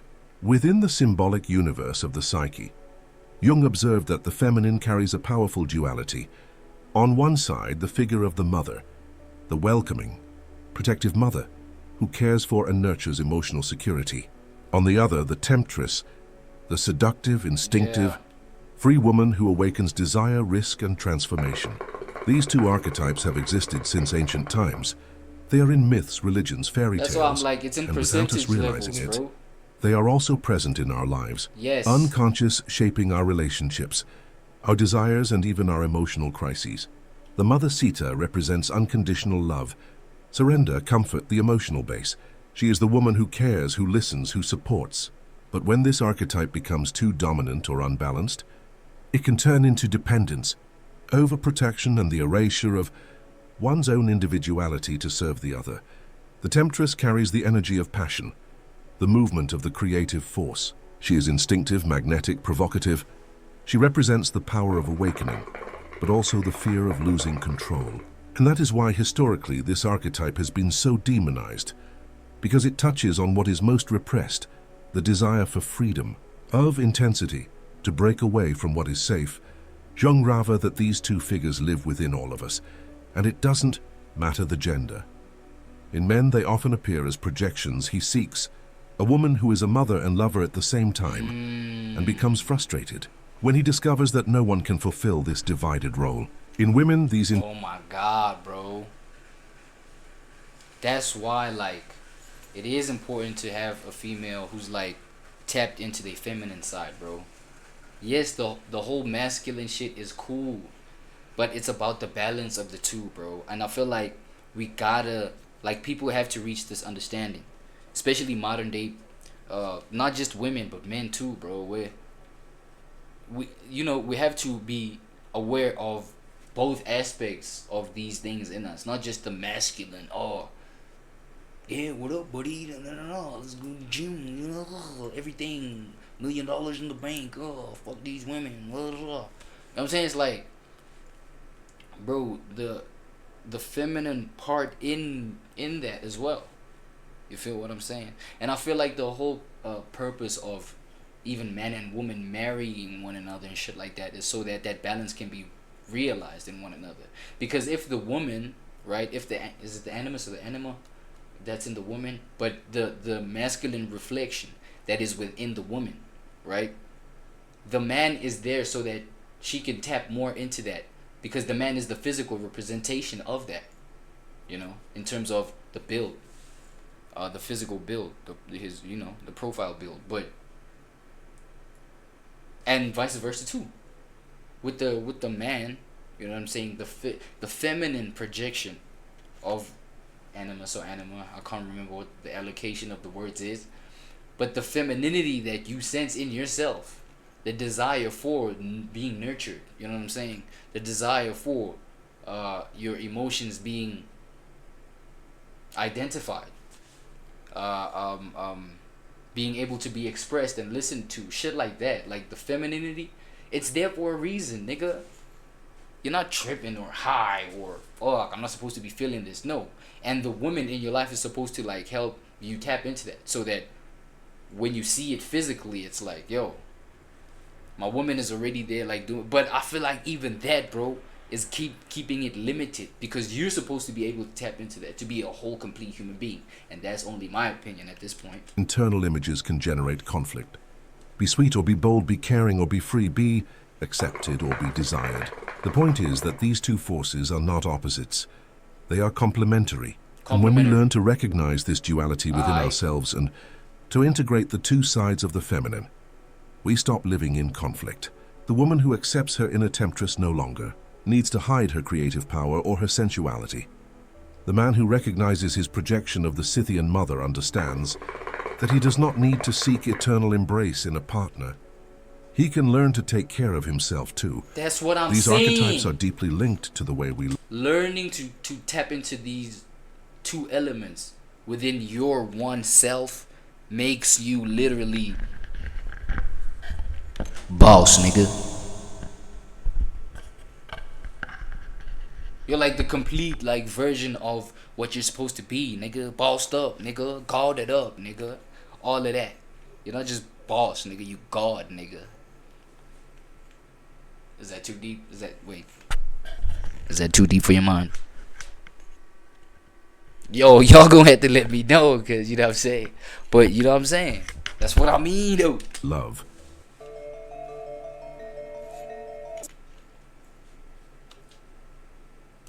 Told y'all these motherfuckers Reject, were gonna be on our ass. idealize, and when they act in the unconscious, they can sabotage our relationships or limit our personal growth. But when we bring them to consciousness, we begin to see more clearly what we really seek in relationships and what we need to find first within ourselves. In the end, this dance between nourishment and seduction, between care and freedom, is what makes the feminine so deep and so transformative. So far we have understood that desire is not a simple impulse, nor something that should be ignored or repressed. It is a language of the unconscious, an internal movement that can serve as a compass for those who seek to truly grow. And that is where a very strong symbolic figure appears in Jung's work, The Sexual Hero. But calm down. Do not confuse it with that stereotype of the stud, or the femme fatale that society usually exalts. The sexual hero that Jung proposes is not someone who conquers bodies, but someone who conquers. He is the one who goes through his own passions, who faces his deepest and most confusing desires, and instead of getting lost in them, finds himself. This hero does not deny desire. He dives into it, but with awareness. He recognizes that desire can be a trap, but it can also be a master, because desire reveals where our wounds, our needs, our most hidden longings are. And by facing this head-on, the hero begins to free himself, not because he has stopped desiring, but because he has come to understand what is behind desire. You know that feeling of being stuck in a cycle of similar relationships or repeating the same emotional mistakes? Jung would say that therein lies the call of the hero's journey, because these patterns repeat themselves until we learn from them, until we stop looking outside for what needs to be awakened inside. The sexual hero learns to use this energy as a creative impulse, as a healing force, as a power of transformation. He understands that desire does not need to be denied. It needs to be elevated, sublimated. And here, sublimating is not repressing or spiritualizing. Everything in an artificial way is channeling this force into something that expands consciousness, into art, into real connection, into personal transformation, into the creation of something with meaning. It's like transmuting fire, stopping burning with it, and starting to illuminate the path with its light. And look how interesting this hero's journey is. It's individual, but it also has collective reflections. Because the more we know ourselves, the more we relate in a true way. And the more aware we are of our desire, the less we manipulate, hurt, or depends on others to feel whole. So, in the end, the sexual hero is not the one who overcomes desire, but the one who overcomes it and comes back with wisdom. After this whole journey of facing projections, integrating archetypes, going through the shadow and awakening, the inner hero, we begin to realize that sexuality was never just about pleasure, nor just about the body. It is in fact a bridge between instinct and spirit, between what drives us and what transforms us. For Jung, the impulse, sexual energy is one of the most powerful forms of psychic energy, but it does not need to be confined to the physical plane. This same force, when recognized and channeled consciously, transforms into something greater: creativity, inspiration, connection with the sacred. In many ancient traditions, this was already understood. Sex was a ritual, it was meditation. It was a symbol of union with something that goes beyond the ego. It was not just about two people meeting, but about two souls recognizing each other, mirroring each other, opening paths for mutual... It's so unfortunate, though, that sex has went from something that's supposed to be that sacred and, like, spiritual and powerful, bro, to, like, yo, a couple hours, bro, after the club. You know what I'm saying? Even in the fucking alleyway type, quickie type vibe. It's crazy. Transformation. It is clear that our modern culture has lost much of this perspective today. Sex is often treated as a product, a performance, a distraction, but the unconscious has not forgotten its deeper meaning. And when we open ourselves to look at desire with more presence and less judgment, we begin to realize that it is pointing to something inside, a call for expansion. It is not about denying the body. It is about going through the body until you find the soul. It is about letting instinct teach you but not dominate you. It is about allowing yourself to feel and at the same time learn to transform feeling into wisdom. And look how curious it is that... Because it's more than just the feeling of it, man. It's more than just the feeling. Yeah. True shit, bro. I think I heard enough here, bro. But real shit, real shit, real shit. The power of sex is really crazy, bro. It's really crazy that sex has been cheapened, bro, and it's now just considered something really, really just accessible in the way that it is. Yeah, the meaning is sucked all the way out, bro. That's why even, like, bro, it's played out. everything is overly sexualized, making sex meaningless and shit like that. Obviously, like, that can discourage someone who's on a proper spiritual path, bro, who's on a proper spiritual journey, bro, towards growth and shit like that. That's fucking discouraging for somebody like that. But I feel like just remembering, like, what you really are, bro, what you're capable of, and, you know, your animus or animal or whatever the fuck that shit is. But it's like, yo, because as I said, bro, you're not the only person going through that kind of journey, right? A lot of people are on that kind of spiritual journey to a point where when you're tapped into yourself at that level, it's like even somebody's historic, you know, like even your potential partner's sexual history won't have anything to do with how you feel, like your insecurities or things like that. I feel like that's where the scales fall away, bro. Shit like insecurities and all of that. I feel like once you don't let your partner's history let you do that, you know, trip out and wild out and crash out, it's like, you know, you've been doing the work and it's paying off really good. So a whole lot of people need this understanding, bro. No cap. No fucking cap, bro. You know what I'm saying? So shout out Carl Young, bro. Shout out Carl Young. Yeah. What we got over here? Something about Gunna versus Thugger. Are these niggas real life enemies though? Like, why Gunna is winning and Young Thug is failing? Niggas is really making this kind of content, bro. Is crazy. Like, cause now I'm starting to wonder, are these guys real life enemies, bro? You know what I'm saying? Shit is confusing, bro.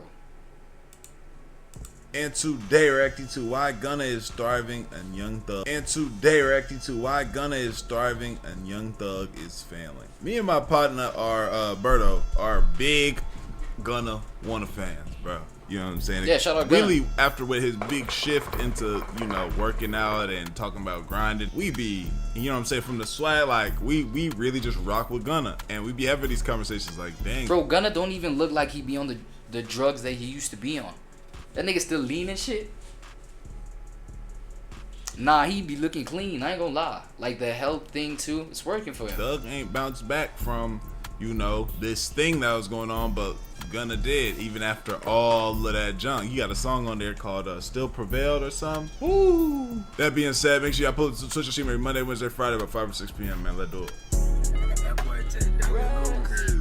Even on speaking terms, but in this video we're gonna talk about the channel, and today we're gonna lock in on Gunna and Young Thug, man. Once a dynamic duo, now they not even on speaking terms. But in this video we're gonna talk about how Gunna was able to succeed and thrive despite all the allegations, hate, and lack of industry support, while Young Thug, despite having all the hype getting out of jail, has been failing. But in order to do that, we got to go back to 2022. Young Thug, Gunna, and 26 others swept up in Georgia's RICO case, accused of running a criminal enterprise under the... Before he said what he said, I believe that this happened because, like, the reason why, like, I feel like Thug is at a large handicap at the moment. Right, Gunna got out. You see that? You feel me? He had so much heat on him, and that nigga was already talented. And he came on here, started going crazy, and at first niggas like, but like he told though. You know what I'm saying? I'm one of the niggas. I was like, yeah, but that shit weak. Like that shit, some whole shit that he. But then niggas like, damn, wait, hold on, this shit don't matter. I don't give a fuck that nigga told on some shit. This shit hard, by the way. Yeah. And cause it is hard, nigga. It is. It was one of those things where when he came out, when Thug came out, he had a handicap in regards to, hey, listen, if you say anything that even sounds like you're talking about people getting hurt, any type of criminal activity, it's over with. Nigga could say, yeah, I'm not. Like my bad for just cutting you off, brother. Thing is, like how I see it, bro, these niggas in terms of priorities, bro, I feel like even just answering the title, it's like priorities is different. I think Gunna is more concerned with the business, bro. The motion, bro. The numbers, nigga. You know what I'm saying? Like, we move business. We move. It's about the brand. And I feel like with Thug, it's the street rep. You know what I'm saying? Street cred.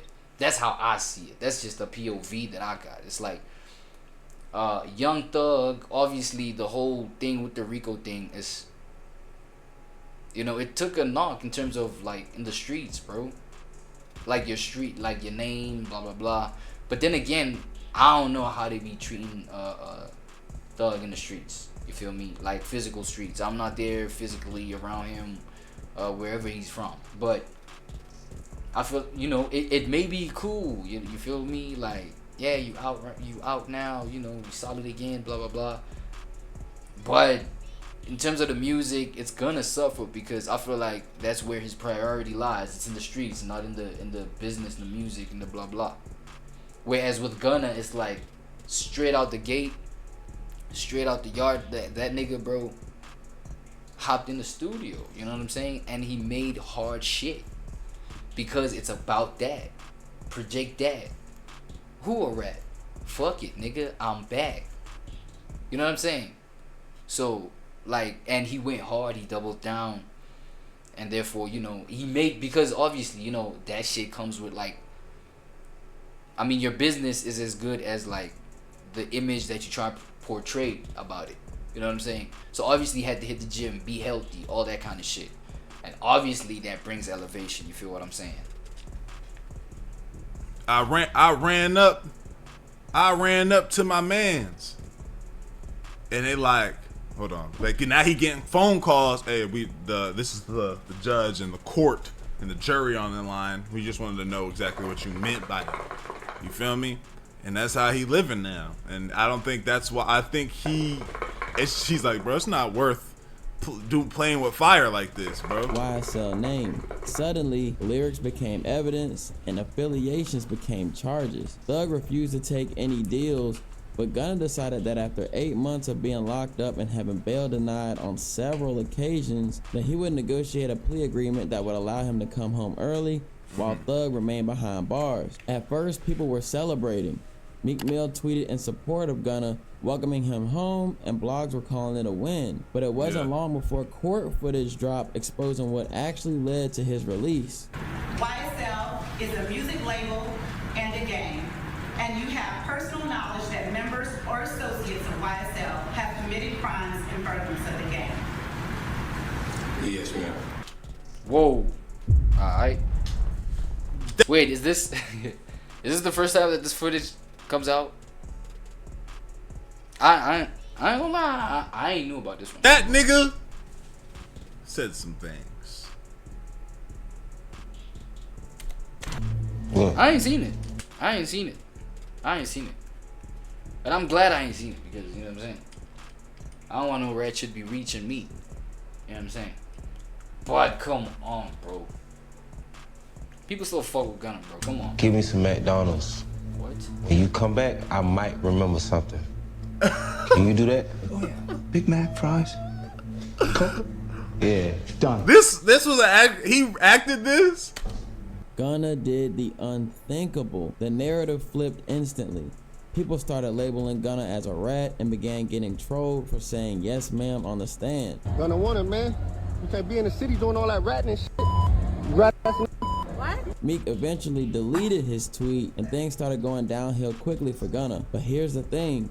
Gunna never testified against Thug, never took the stand in his case, and never mentioned Thug's name in court. And yet his name got run through the mud like he was the main reason Thug was in jail. Gunna released a public statement to his Instagram after receiving so much backlash. While I have agreed to always be truthful, I want to make it perfectly clear that I have not made any statements, have not been interviewed, have not cooperated, have not agreed to testify to be a witness for or against any party in the case, and have absolutely no intention of being involved in the trial process in any way. I have chosen to end my own RICO case with an Alfred plea and end my personal ordeal by publicly acknowledging my association with YSL. An Alfred plea in my case is the entry of a guilty plea to the one charge against me, which is in my best interest, while at the same time maintaining my innocence toward the same charge. An Alford plea means he didn't admit guilt, but agreed there was enough evidence to convict him.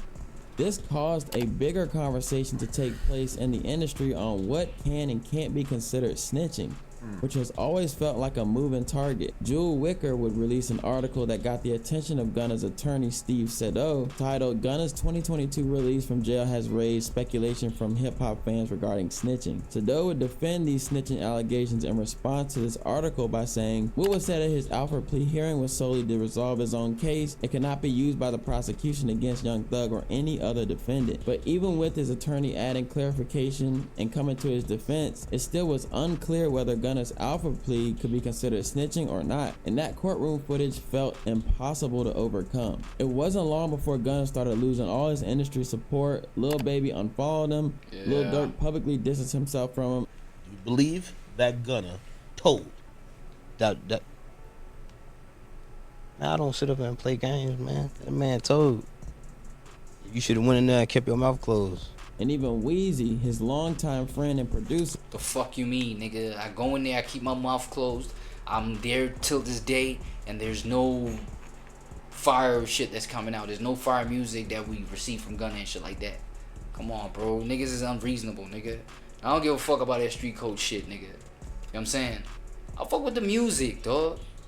Of course Durk is gonna talk like this, bro, because he a street guy. But don't nobody care about that street shit when it comes to the music. Facts. Publicly called him a rat. But damn! Yeah, don't share that Durk album. It is what it is.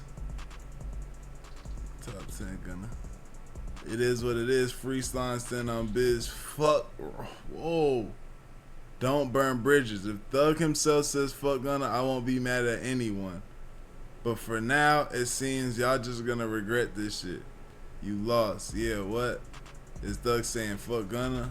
We would have heard that by now. It's a fucking Alford plea. Rats.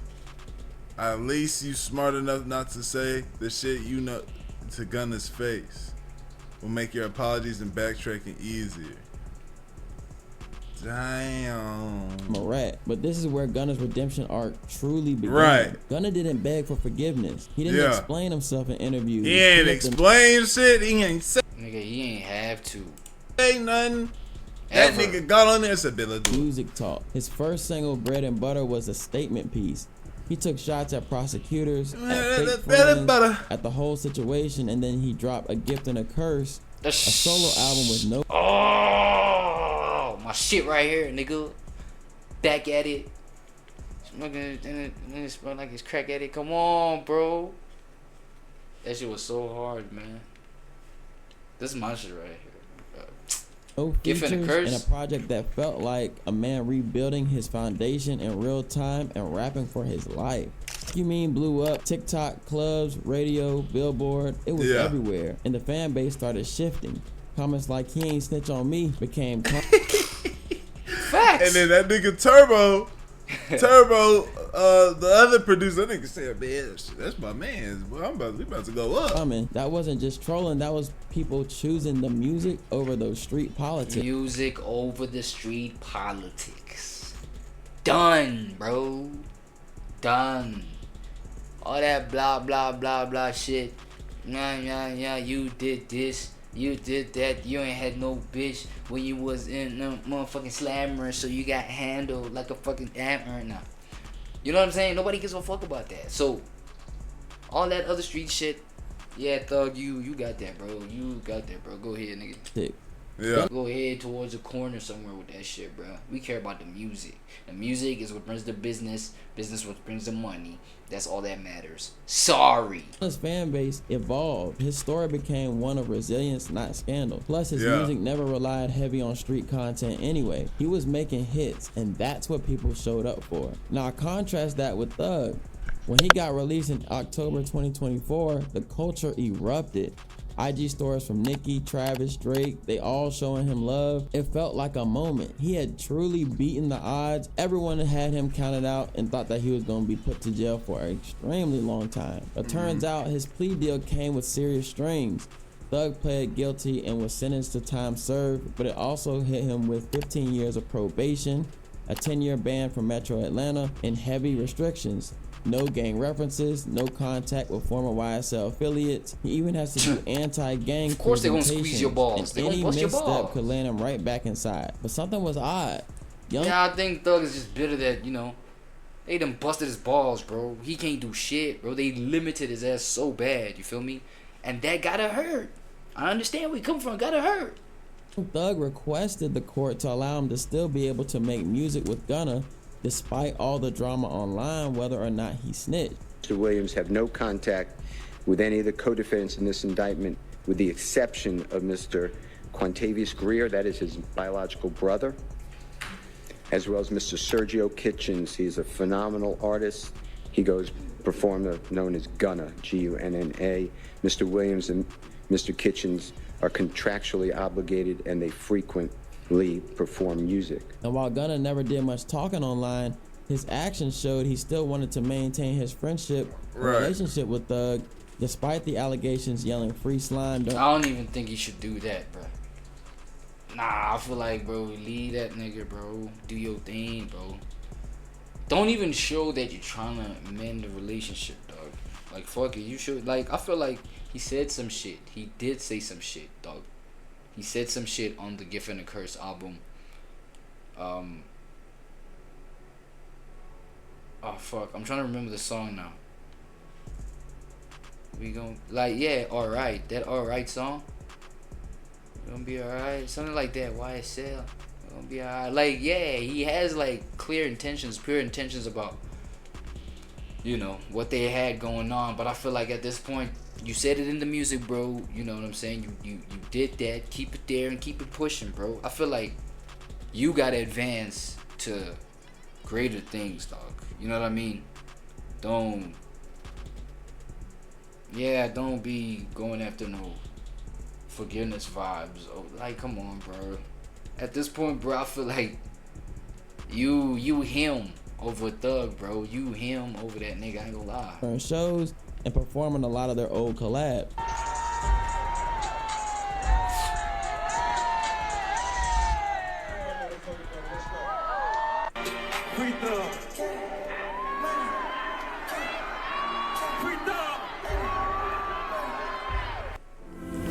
Stop it, man.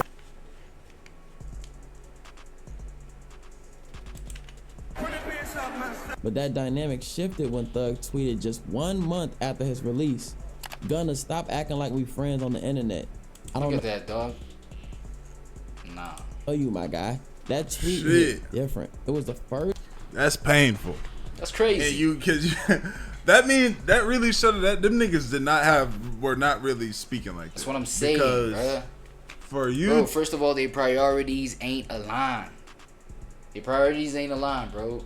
And we can see it right now after the whole shit has blown over. To be doing all this dancing and shit on stage. Yeah, free my nigga. Yeah. Yo, Gunna, bro. What? Yo, look at this tweet. This nigga just said. Oh. Stop acting like we friends on the internet. I don't know you, my guy. First time Thug made it clear that whatever relationship they clear had as was day. done, I don't there fuck was with no you. more speculation. Instead of Thug dropping music out the gate, he just tweeted. In fact, the only way to get anything from Thug was to go on Twitter, not Spotify, not Apple Music. It would take until March, 5 months after his release, to finally mention anything about music, saying, "Y'all motherfuckers gonna have to beg me to drop this shit, no kizzy." On Tuesday, April 1st, now 6 months after his release, Thug posted a picture of the DA's investigator calling her a liar, risking another violation. Whoa. They argued that it endangered a protected witness and violated terms. The judge declined prison time but warned him to exercise restraint. You would think the tweets would stop here after nearly landing him back in the position he fought so hard to escape. But nope, he decided to throw a random shot at Kid Cudi over his testimony in the Diddy case that he was required by law to participate in after receiving a federal subpoena. What's up with Doug, man? Is he falling apart? That Sean Combs had That nigga threatened to acting blow up nervous. Kid Cudi's car because he had found out about their relationship together. Like, bro, he tried to blow up his car over Cassie, someone he beat on camera for the world to see. Read the room. People wanted music, not messy tweets. Right. Doug was released in October, and it would be a long 6 months before he would eventually release his single Money on Money featuring Future. An unimpressive introduction to this new era of Young Thug. This release. Right. Because, you know, I listen. Money on millions, you dig, huh? And shit my kids. Like, it's hard.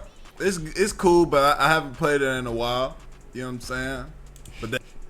Nah, bro. I honestly feel like, really, when like Gunna, straight out the slammer music versus Thug straight out the slammer music. Like Thug shit is way like low value, bro. In terms of like impact, bro, and hardness, bro. I'm telling you, nigga. Gunna got it. Gunna, nigga, straight out the gate. You know what I'm saying? Had some of the hardest shit, bro. Harder than before he went in that motherfucker. You feel me? That Gunna, though. Come on. I ain't stopped playing that Gunna. I can't say that shit again, nigga. It's cool, but I haven't played it in a while. You know what I'm saying? But that Gunna, though. Exactly. I ain't stopped playing that Gunna. I cannot wait. No more further questions, Your Honor. For that nigga to drop, hit this next shit, bro. That nigga cold, man. Damn, that nigga cold. Yeah. Fell flat and barely crept into the top 40 on Billboard at its peak. XCVIICXN was supposed to be the big return. Instead, he's been unable to build an ounce of hype around his music, with fans on Reddit saying he lost it. People questioning if the fire is even there. For someone who once defined Atlanta's sound, this was a scary fall from grace. You see, Gunna's blow up has been deeper than just the music. After getting out, he slimmed down, stayed quiet, and focused on his health and growth. Gunna also quietly covered up his YSL tattoo. No rant, no drama, just a clean break. And that didn't sit right with Thug, who jumped into the comments saying, I mean, he did say it should end, LOL, referring back to the— Bro, low-key, Young Thug is giving disgruntled disgruntled ex-wife vibes, dog. Real shit, bro. Pink hair and everything, bro. Come on, dog. Court Stop it. Of Gunna on the stand. Another tweet, another delete. But at that point, the message was loud. Thug was watching Gunna closely, and it's eating at him. Meanwhile, Gunna never responded, not even once. No subtweets, no sneak disses. The fuck else you want, nigga? You just did say don't act like we know each other on the internet.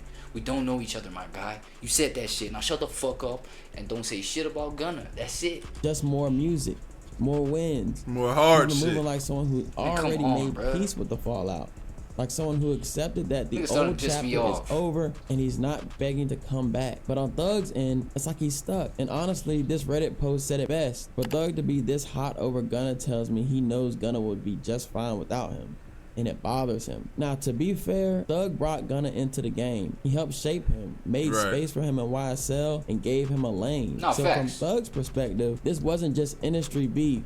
It felt like betrayal on a personal level. Like someone he considered a brother might have played a role in him getting locked up for life. Even though the legal facts don't support that idea, since Gunna never actually testified against him, it's not easy for Thug to look past that courtroom footage. We as fans can separate the music from the street politics, but for Thug, that moment was unforgivable. Still, what's undeniable in this, Gunna has survived everything that should have crushed him. Industry blackballing, internet hate, snitch allegations, and somehow he's the one thriving. Thug is watching what happened in real time, and it's hard for him. And it's hard to see. Damn, this nigga's winning. I made this nigga. That's how I be in that bitch if I was Thug. He wouldn't be shit without me. And I can't get on there and rap. I can't do what I want to do. He better start getting his body right and just spitting, rapping like Gunna. Type shit. You better earn that respect now, man. I feel like you gotta earn that shit. First things first, drop fire music. I think that was the first thing that Gunna really did. People were like, yo, nigga, didn't you do that? And he was like, fire music. And people are like, No, you know what? Never mind, nigga. Never mind, nigga. Oh shit. I ain't gonna lie, I fuck with Thug, bruh. But damn, force these outdated street rules on fans who just don't care. At the that end just of the don't day, give a fuck, bro. That just don't this give whole a fuck. saga stopped being about who snitched and started being about who seized the moment and delivered. People are riding with Gunna because the music's hitting. Simple as that. Exactly. Bread and Butter hit. A Gift and a Curse hit. You mean hit? It took over the culture. The memes, the TikToks, the sold out shows. It's not because people forgot what happened. It's because they've moved on. They see an artist who was isolated by the industry but owned his moment and bounced back a better artist for it. Gunna never leaned into the drama. He leaned into growth. He gave people something real and now he's reaping the benefits.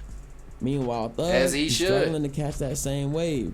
His attempts to drag Gunna back into the mud have fallen flat. His sneak disses feel bitter. His album rollout feels uninspired. Damn. Thug done been. Damn. Thug done beat Rico and came out fired. Fans were hyped for his return, but every drop or preview since his release has felt underwhelming. People don't want to hear drama, they want to hear hits. They want growth. And unless Thug locks in and delivers that, he's at serious risk of watching the culture move on without him. And now things are coming full circle. The last Gunna's one. Already teasing the last one, his final album under YSL. Damn. Whoa. He literally labeled it the last one. Yo. How much of a level of I don't give a fuck about this shit anymore to label this shit what I'm supposed to be doing? Damn.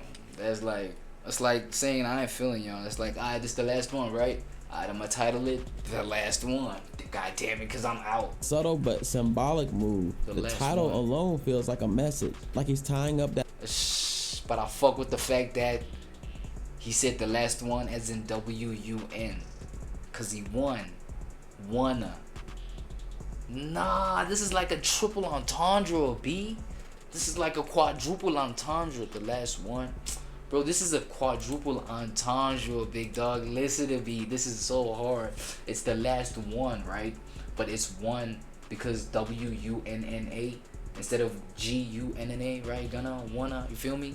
That's number one. Number two is the last one because it's the last one for that label, darn label, right? That's number two. Number three, the last one. The last one, like as in, okay, wait, hold on. Let me cook up another one. The last one, as in, it's my last W. My last one. I won. But since we talking Gunna, it's W-U-N instead of W-O-N. Come on, bro. Come on. He really won. Homie really won, bro. I'm not even gonna lie, bro. He really won, bro. And this the last W. That last loose. Like, but in terms of his own, like, journey, trajectory, but it's only the beginning, man. Come on, one. Before fully walking away from the past. And just as Gunna pressed for this moment, rumors are going around that Thug may finally be ready to drop his comeback album around the same time. Drop both of them bitches at the same time, please. I want to hear. Drop both of them. What you think gonna happen there? Gunna and drop on his date, something that was rumored to happen while he was still behind bars, but it was difficult to confirm whether it was real or AI generated. I'm dropping this Bro, this was disappointing, bro. This album right here. Nah, this one was mad disappointing, bro. I was mad disappointed at this, bro. Come on, album on the same day. Like, I couldn't understand if he recorded this, you know, the joints when he was still inside, or what. You know what I'm saying? But I felt like it was lazy. Same day, Buddy dropped his album. That shit coming up soon. I need a verse from you. If you feel like replying, if you feel like you want to reply to it and saying or something, man, don't do it. Let's drop it on my album. I'm dropping a surprise album on the same day that fucking drop. Send your verse in, bro. I want you and Wham on the same song. Send your verse in. This was originally referring to the Business is Business album that Thug dropped behind bars, but he could be looking to do something like this again considering he never went through with it. Whether he decides to drop on the same day or not, what's clear is that they are on two completely different paths leading into their upcoming album. Gunna walked out of jail skinny, sharp, and refocused. Thug came out bloated, bitter, and unfocused. literally and metaphorically. Told you, Thug is giving disgruntled ex-wife, and Gunna is giving, you know, the bossed up version of the husband that's leaving this wife, bro. Ugh. You know what I'm saying? I'm bossed up, I know my worth now, nigga. Chill out, nigga. Blow 'em, dog. You know what I'm saying? Metaphorically. And honestly, that contrast says everything about where their careers are headed right now. One is ascending, the other is descending. But I'll end with this. Thug is still one of the most talented artists of our time, no question. I feel like he got all the power, all the resources to be able to flip this shit, bro. Yeah. He just need to figure it out. That being said, y'all let me know what y'all think, man. Like the video, so that is what I think, and I'm saying shout out Astral Dior, man. But yeah, shout out for bringing this to my attention. I didn't know this nigga was wigging this hard, nigga. Thug gotta relax the fuck out, bro. Chill out, big dog. I ain't gonna lie. Oh shit. Music reaction time. Who I got this time? My boy Case Close, nigga. My boy Case Close with it, you know what I'm saying? Ooh. Hold on. It sounds boom bappy though. My boy be spin. Let's hear it. I think I found a money glitch, gotta stay in millions, I gotta stay committed, yeah. Niggas broke, it ain't no fixing on, yeah. Get in your bag and not your feelings, need a kid at 5 close, I be getting money and I dare a nigga try to take it. They tryna bring me, gotta stay strong. They can't win, gotta stay strong. They that would cross me even though I pray to Jesus. I really loving money, it was never first sight. Yeah. But I'ma handle that. I'm a superstar, little mommy, I ain't calling back. Yeah. I be popping shit on, I be like, where they at? I ain't stopping till I brought me a new Cadillac. I done seen the bottom of the trench and tryna go back. If my buddy needs some money, I'ma send it right now. You was not at the bottom with me, now you claim me, you know me. Nigga play with my family, I'ma pace on this grave. I just wanna see what it is in them fast cars. I just wanna blow a lot of cash in the club. I just cannot wait till everybody made it.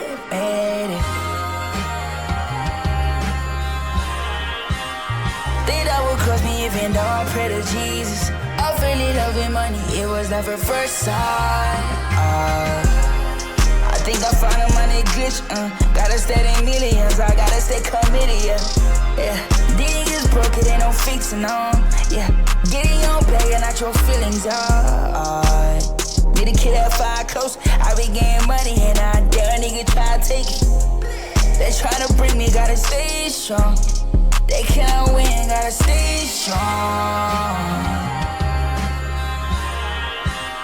They that would cross me even though I pray to Jesus. I really loving money, it was never first sight.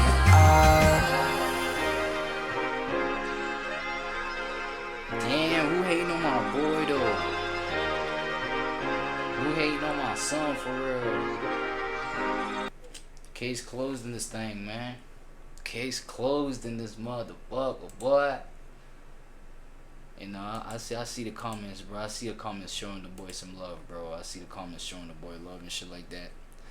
I don't know, man. Is he going through? Are you going through it or some shit, bro? Like, this kind of I was confusing it for like some boom bap shit at first. You know what I'm saying? And you know a nigga about to be deep when they go boom bap on niggas. You feel what I'm saying? So, yeah, bro. Money glitch, right? It's cool. It's a cool little job. You know what I'm saying? Let me just get straight to the rating, man. I give it a smooth little 6. You know what I'm saying? 6.5 out of 10. I don't know. I think homie going through it or some shit. I don't know. Because it's giving, you know, it's giving. Fuck it. I'm focusing on my consistency. You know what I'm saying? Fuck whatever extra side effects that niggas trying. You know what I'm saying? They trying to hate me. Even though I got Jesus types, you know what I'm saying? It's like I'm getting fuck it, fuck all this other extra shit, man. I'm getting my money up. We getting to it. Of which that's always a beautiful thing. Always a beautiful thing, man. Shout out Case Closed, bro. Shout out Case Closed, nigga. And that's it, nigga. Case closed. You feel what I'm saying? You feel what I'm saying? Simple as that. J5 and my work is easy because I use ClickUp. Scale, you feel me? Hey, there's some questions that are coming up, bro, but you know what I'm saying? Like J and Law. J-Law. We could call him J-Law. Yo, I don't know. More shenanigans from J-Law, man. Let's see. I sleep on my back a lot, to be honest. On my back. Yeah. That's the best way, by the way. Yeah. Good for you. Yeah. Don't change it. Yeah, I slept on my back one time. I had sleep what is it called? Paralysis. Sleep paralysis. Yeah. Okay. Ooh. Yeah, so none of these gonna give me sleep paralysis, right? Yeah, all of them comes with that. Sleep tracker. Oh, sleep tracker. They don't come with sleep paralysis though, right? Yeah, they come. Okay. What? Oh, they come. Okay, all right. The next day, is this nigga trolling? You have all information. How did you sleep last night? Is that nigga Yeah. Okay. So I'm gonna grab these pillows for you. How you gonna be a salesperson for a bed, and then tell me he's gonna give me sleep paralysis? Yeah, no, I don't think Buddy understand English like that. You? And do you sleep hot or cold? I sleep a little. I sleep a little. What do I sleep? I like sleeping cold. Cold? Okay. So Hold on, chat. let me grab a clean sheet for you. Chat, I got T.O. behind the camera, nigga. I ain't got no cameraman today, man. Sorry. But Wait, is this what's nothing? No, I was just you wanna see? Shout out Biggest Wave with that sub. You good, man? You good, man? Who, me?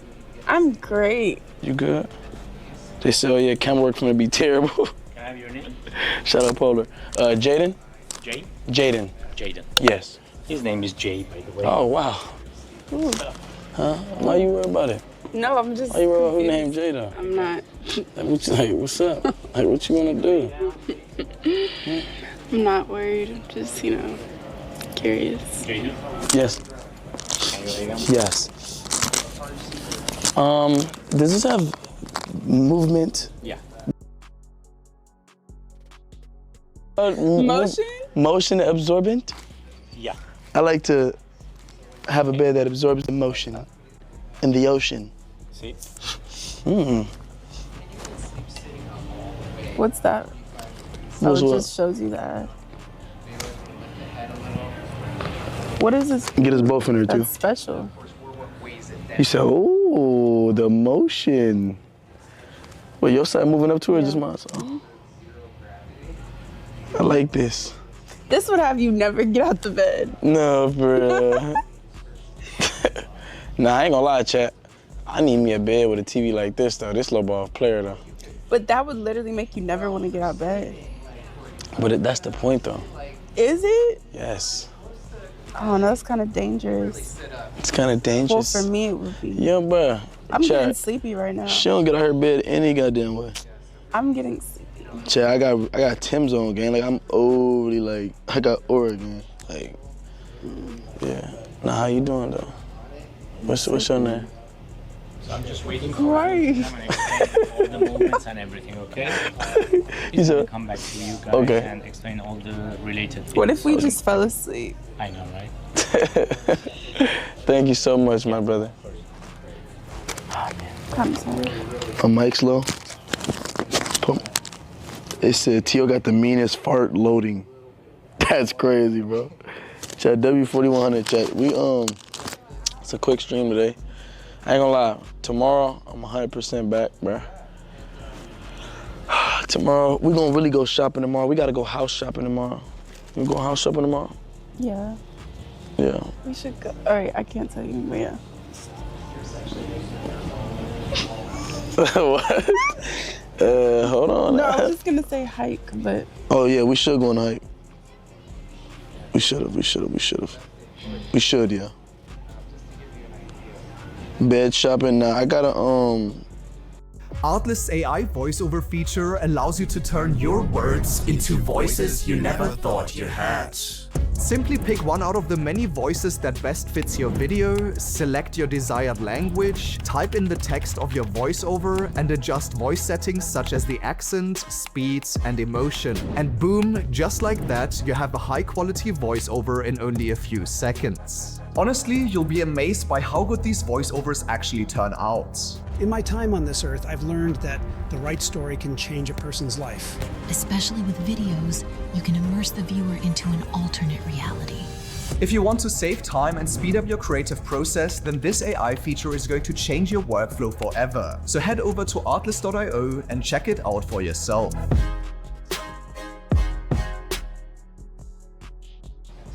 I gotta get a new bed. Today we cleaned up the crib and shit. Shout out to Lala.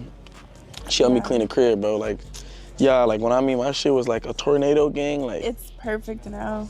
my shit was really a tornado gang. Like, we had to have a maid pull up, but we kind of like service level cleaned and shit. It was crazy, bro. It was crazy. But now the crib hella clean. You know what I'm saying? So W Lala, you said what? Don't you feel better? Yeah, no, for sure. Like, my mind is like a reflection. My crib is like a reflection of my mind. Like, when my mind ain't together, my crib ain't together, you feel me? So now that my crib like way more put together, clean, you know what I'm saying, sorted out. And she like helped, she did a lot, I ain't gonna lie.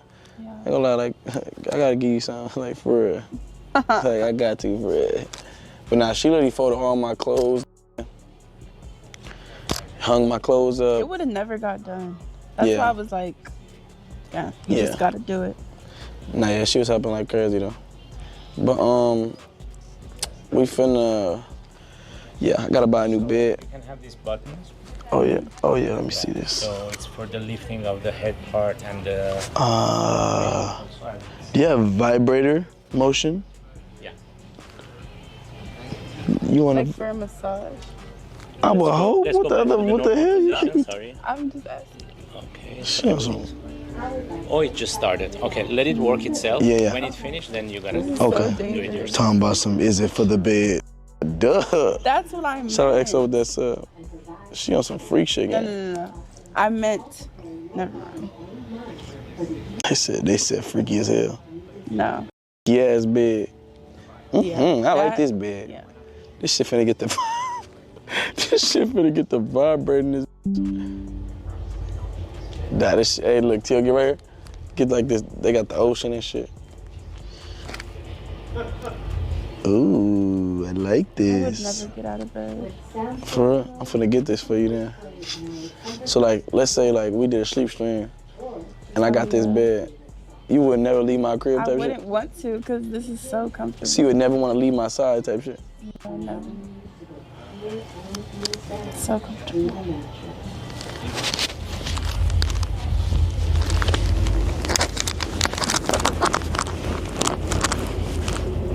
That's what I'm talking about. That's bad. You good, man?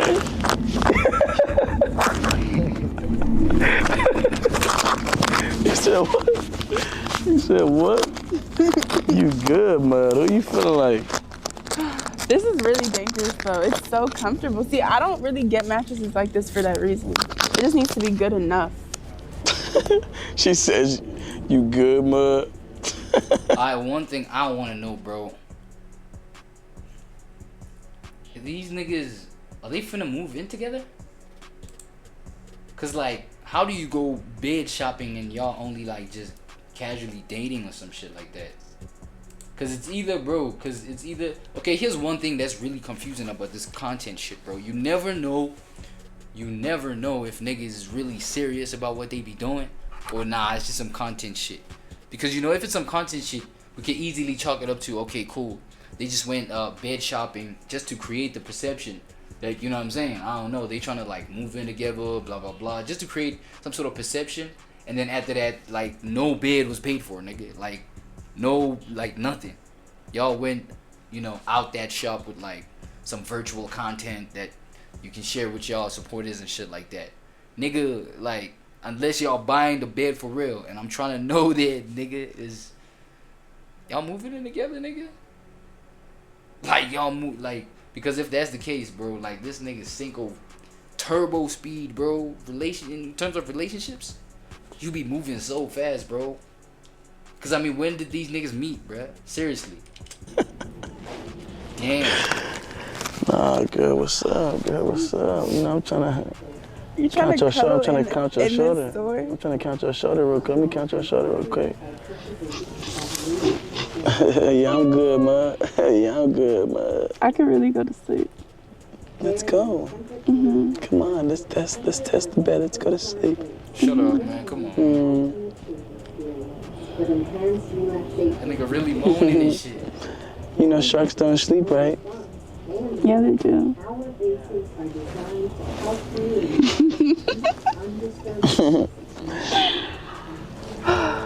Nah, I like this. I gotta get up. I like this bed. This is bad. Yeah, whatever the bed this is, let me get this shit. How much is this bed?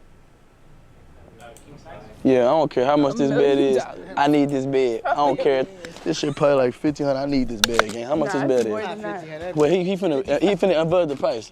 I want this bed. I don't give a fuck how much this bed is, gang. It can't be that much though. So 6,400 is gonna be for the king size bed, the mattress only, and your monthly will be $109. So I'm gonna ask Jay to take care of you guys. Okay. So Jay, That nigga fuck with that shit. Yeah. So Jay, I knew it was such a Yeah. That nigga fuck with that big. He ain't gonna have a cameraman. We back at selfie video cinco. We back at selfie video cinco, nigga, for at least the next 2 months or 4 months, nigga. You know what I mean? Come on, man. Hey. 65. Yep, that's me. Should we try this? We laid on this? Yeah. It's so comfortable. It's That's cool. dangerous. It's cool. It's cool. It's cool, man. Okay. It's a little cool, man. It's, you know. So it is actually cold. To show you that it's a breeze material. Did you touch Yeah, this? sure, man. Is it? I be sleeping with my window open anyway. I mean, I don't really trip about breeze. Yeah, Shit coolest cool. thing on the market. But do either of you get like? Nah, but I'm not gonna lie, man. Like, they look good together. You know what I'm saying? They match up. I'm not gonna lie, they match up, man. All y'all jealous bums out there, nigga, keep y'all mouth shut and shit like that. I just hope these niggas is serious and it's not no content shit, because if that's the case, then I'm comfortable with this video. You know what I'm saying? Being published and everything like that. It's just gonna show consistency and growth from this point on. Cause if y'all on some bullshit, Cinco, then bro, what the hell, man? Come on, bro. At least you running up a bag, nigga. You know what I'm saying? That content bag will come in handy. But I mean, you know how these stories can turn out, bro. Careful that you don't, you know what I'm saying? Pull up on some like weird accusation type stories where it's like, nah, he held me against my consent and shit like that when we did ABC, blah blah blah, when clearly we see y'all enjoying the bed shopping together, nigga. You know what I'm saying? But that's the one benefit about like content, like live content creation, is that, you know, we can see when a woman is enjoying her time with a guy. So, you know, fast forward however many amount of years, pulling up on some accusation vibe, we clearly saw, bro, y'all was having a blast. So, you know, I guess it's gonna count for something at least. Super hot when you sleep. Yeah. I be getting hot for real. Extremely hot. Yeah. Grab those pillows. I'm gonna show you a few other mattresses. Okay, yeah, for sure. And Yeah, I ain't really fuck with this mattress for real. Like, these pillows though. How much these pillows is? Well, those are ice These cold are pillows. heavy. These amazing right here. How much these pillows? You know what I'm saying? They still on a bed together? Damn. In the Shut bed. up. You know what I'm saying? I'm more like a firm bed type of nigga. Oh, you like firm? Yeah, I'm more like a firm bed type of nigga, you know. In the mattress. So I could take this mattress, I could put it on the floor. The adjustable part. So this is what they call a zero clearance. You could take these legs off completely and put this thing right on the ground. So what I would do is I would just cut that lining out, except for the top part, so that it holds it across. And I would just I think the box is what makes the it makes the bed frame like a frame. Yeah. Like if I cut it and I just put something through it, it would like just be on the ground. So that's if you wanted that low look, you could do that. But if you like the height of it too, you just add the height to this and zero. Damn, I'm not gonna lie though. If you gonna get with this girl, man, Cinco, bro, you gotta change the hairstyle, man. Y'all look like twins in this motherfucking dog. Y'all got the same hairdo, nigga. Man, come on, bro. At least hit the braids, my boy. At least hit the braids, Cinky. What's up? So how does the bed work? Like, how does it work with? Alright, bro, I see you, my boy. Nah, do your thing, man. I get it, man. The whole video is about bed buying and shit like that. Doing your thing. Wait, let me see this part. I feel like you might well just pop out like that. You think? Yeah. Like, don't go home, you're saying? Huh? You're saying, like, don't go home or just what you... Yeah, it's 8:30. Yeah, you might as well. I want it to be cute. You always cute, bro. Yeah, no. She's cute, what do you say? But she's into me. But she's I guess I could go like this. Yeah. Man, why is you acting like that? Chat, she be acting like she just look crazy. Shout out Macy with that No, sub. I just want it to be cute. You good, man. You good, Mud. Mud, you good, Mud. You good, Mud? Wait, let me see something. It's gonna, now that I think about it. You think it's just not gonna work? Yeah. I mean, you can wear some of my shit. I want to be girl. Just throwing some jeans and a shirt. I mean,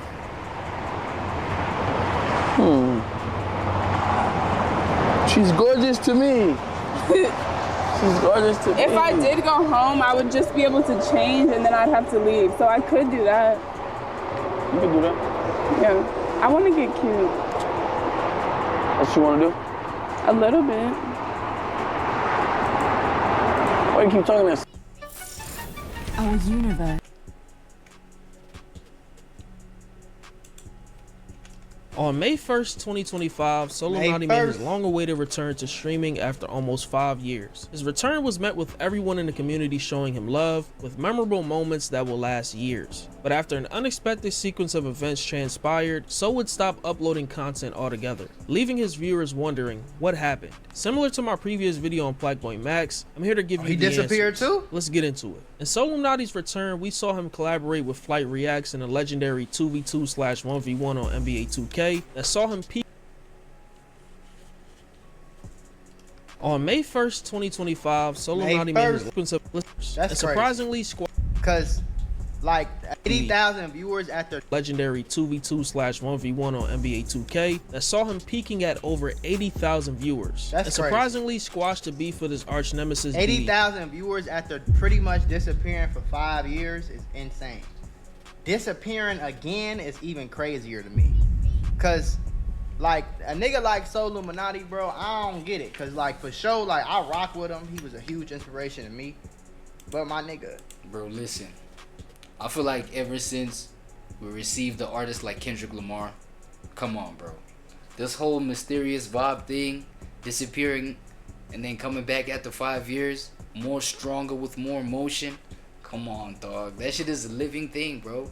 And I feel like Illuminati's doing the streamer version of that shit.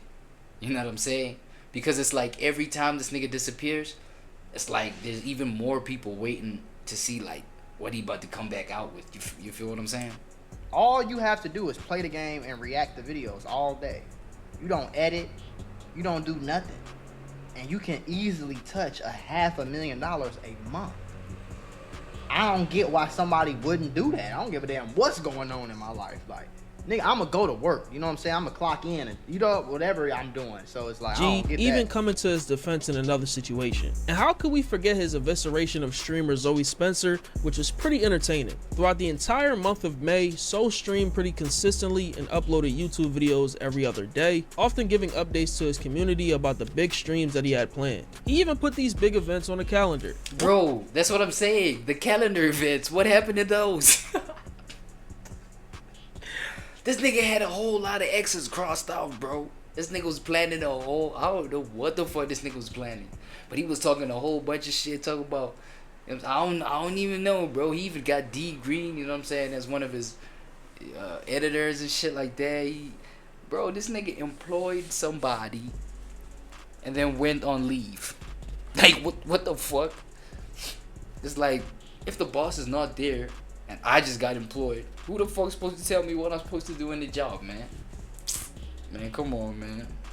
One thing I do want to stop playing with niggas, so point out is how much he pushed for new. Nah, shout out So though. Shout out So, nigga. And smaller creators to keep making content because he wants to see everyone win. Yeah. But any of y'all thinking about becoming a streamer, don't try to go viral. Don't try to like do the shit that you see everybody else doing. Do what you love, bro. So if you love playing Souls games, become a Souls game streamer. Start playing Elden and all the other shit. You ain't gotta try to fit in with something. Because at the end of the day, if you doing what you love, that shit gonna last a very long time. If you ain't doing what you love and you trying to just get the clout and get big and get known, bro, you're gonna be gone in the next few years. It's always gonna be another new wave. Right now it's IRLs. Something else is gonna come. Y'all gonna blow up and y'all gonna set a whole new trend. Everything was going well. He ain't lying about day that. 3 of. But one thing that I do want to point out, I think it's beautiful where the game is going, though. I really think it's beautiful where the game is going. The fact that 2 years ago or whatever, like just recently, not too long ago, IRLs was like, it was not a thing. It did not exist. And now this is coming through. You know what I'm saying? And obviously the people who are good at that get their time to, you know what I'm saying, capitalize and just go crazy. For what I'm saying. And then there's obviously, as So just said, man, it's like something will come up, bro. And that is facts. On God, you know what I'm saying? So, you feel me? Even when that happens, when that new wave of whatever the next shit is, when that starts happening, bro, it's like we'll have a new wave of people who just blow up out of nowhere. Just random people we just now know, based off of that new thing that's about to happen. And I feel like the older we're all growing and shit like that, the more we will realize this kind of shit. And the more you realize this kind of shit and take that realization seriously, bro, you will tap into what you're supposed to tap into and watch that shit work.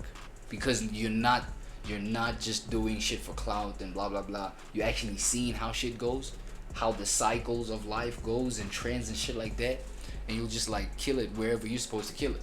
Because you know it's just a matter of time, bro. You know what I'm saying? You understand what I'm saying? As long as it's not that clout shit, like homie just said right here. Of his return when So would get banned on Twitch for hate speech. Now this ban will only be temporary, lasting a day, even though he said 7 days. Is that but you can Zoe see shit? that this clearly affected So, making him feel like he couldn't be himself on Twitch. I think it was a Zoe shit. They gave me a 7-day ban, and I waited to today because I spoke to somebody who said he gonna try to figure something out yesterday. It could be gone tomorrow. But see, my thing about shit like this that people be saying is like, gang, you can't be yourself no matter what job you go do, bro. You cannot be 100% yourself. You cannot talk to your brother and your mama and your family the same way if you go work a fucking McDonald's job for $5, $7, $8 an hour. You gotta talk a certain way. You gotta dress a certain way. You gotta act a certain way. You gotta do certain things a certain way. So it's the same thing with YouTube, bro. You know what I'm saying? Same thing with content. You gotta do things a certain way. You can't do everything how you would want to do it. So fuck all of that, bro. You can make $1 million a month just sitting at your crib, bro. You so Illuminati. Tomorrow, it could be gone in a couple days. The most important thing I want y'all to know, man, I can't even be myself really on Twitch. And if y'all been in my past 3 streams in a row, it's been nothing but love. I want y'all to know I'm banned right now for 7 days. After this ban lift, the show will go on, but I can't promise y'all that I'm something else might pop up. It's like they watching me now. I'm telling y'all, I don't want them with my motivation and stuff because I could disappear. I literally fighting everything in my power. So really gotta get upset and stuff. Like damn. Help. Fuck it. People.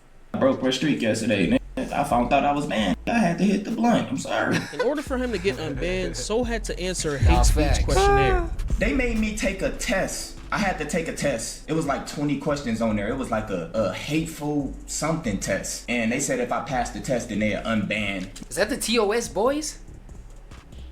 Oh my God, I think the TOS boys shit may be real. Because, I mean, who makes somebody else takes a test? It has to be someone else who got authority over you or some shit like that. TOS, bro.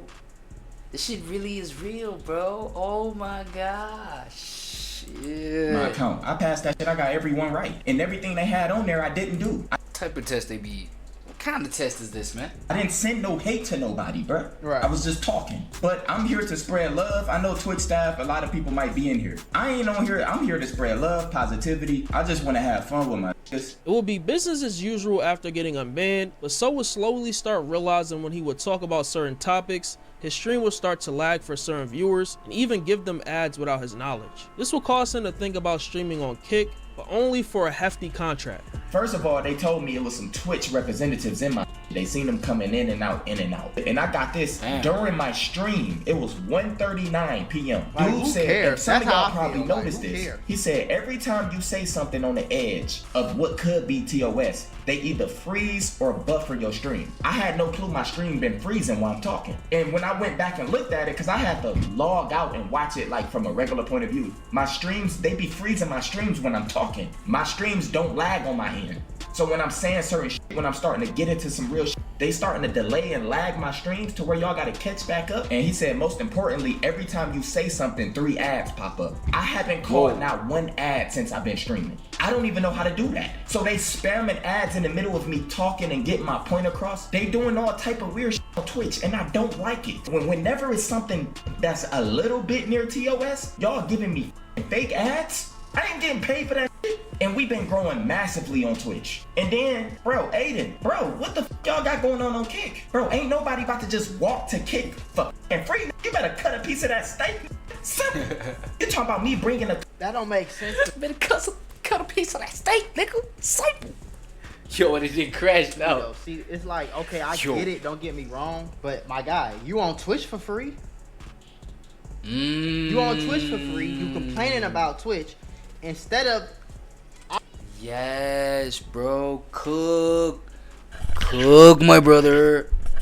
Cook, nigga. Cook on. I would go on Kick. If I would have went on Kick, I would have brought all my 80, 100,000 people to Kick. I would have not been getting banned. I would have getting paid more money. And eventually, I'm sure, if I'm one of the biggest... And I'm sure Kick's TOS policies, like as in, you know what I'm saying, can't be as strict as Twitch, you know what I'm saying? Because Twitch is still, okay, I don't even know how to describe Twitch, but like Kick is literally adult focused, bro. They gamble there. So, bro, and adults understand when adults have to be themselves. So I don't think they might be all that sensitive about shit, but I don't know, man. I ain't never researched anything about Kick. So. Streamers on Kick is going to offer me an exclusive deal to do more business with them. Yeah. The answer, what you did was you stopped streaming altogether. You stopped the content altogether after coming back, and now you ain't getting no money. You ain't getting no money from Twitch. You ain't getting no money from Kick. So it's like you gotta be logical about the situation, gang. And at the end of the day, you ain't really going through That's just how I feel business-wise. Now, everybody different. I'm just saying this how I would be approaching it. You see what I'm saying? Yeah. But like, nigga, I don't care nothing about what y'all want me to shut up. Okay, cool. Like, you feel me? And if I feel strongly about something, like if YouTube was to say you can't encourage the youth to stay away from the streets. You can't teach the youth how to give. If it's something I really care about, I'll just go to another platform and do that. And do something different on YouTube then. You see what I'm saying? But I'm not gonna quit my job altogether. And I'm making free racks damn near. Like, that's crazy over there, to me. it's bigger than just me coming over there just freely from 0 followers and grinding. Who the hell about to just come? Do you see how much I got going on? We lit.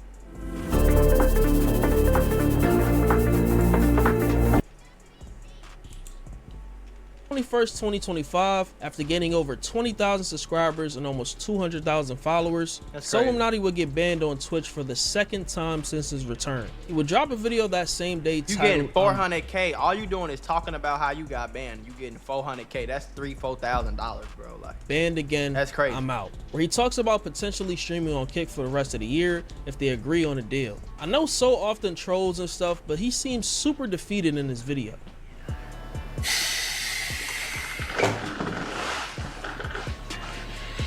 think I remember It's time this to take our energy up. We gotta take our energy somewhere else. Now I'm at the point I really probably is about to do a deal with Kick. It's the only place that'll let me be free, that'll let me be me. Like y'all, it's bigger than just money. It's bigger than, it's about me being consistent here for y'all, man. It's trying to kill my creative spirit. But most importantly, wherever I do go, I think that's where I'm gonna be streaming at for the rest of the year, dog. Now on Twitch, I see people talking about the Bro, is Rumble, how's Rumble though? I'm actually curious about like Rumble, nigga. It's crazy how niggas, bro. It's crazy how niggas is looking for back doors. Like as if, nah, you know, when you realize that the platform that you're on be on some bullshit, and like, yo, what other alternative shit, nigga? You know what I'm saying?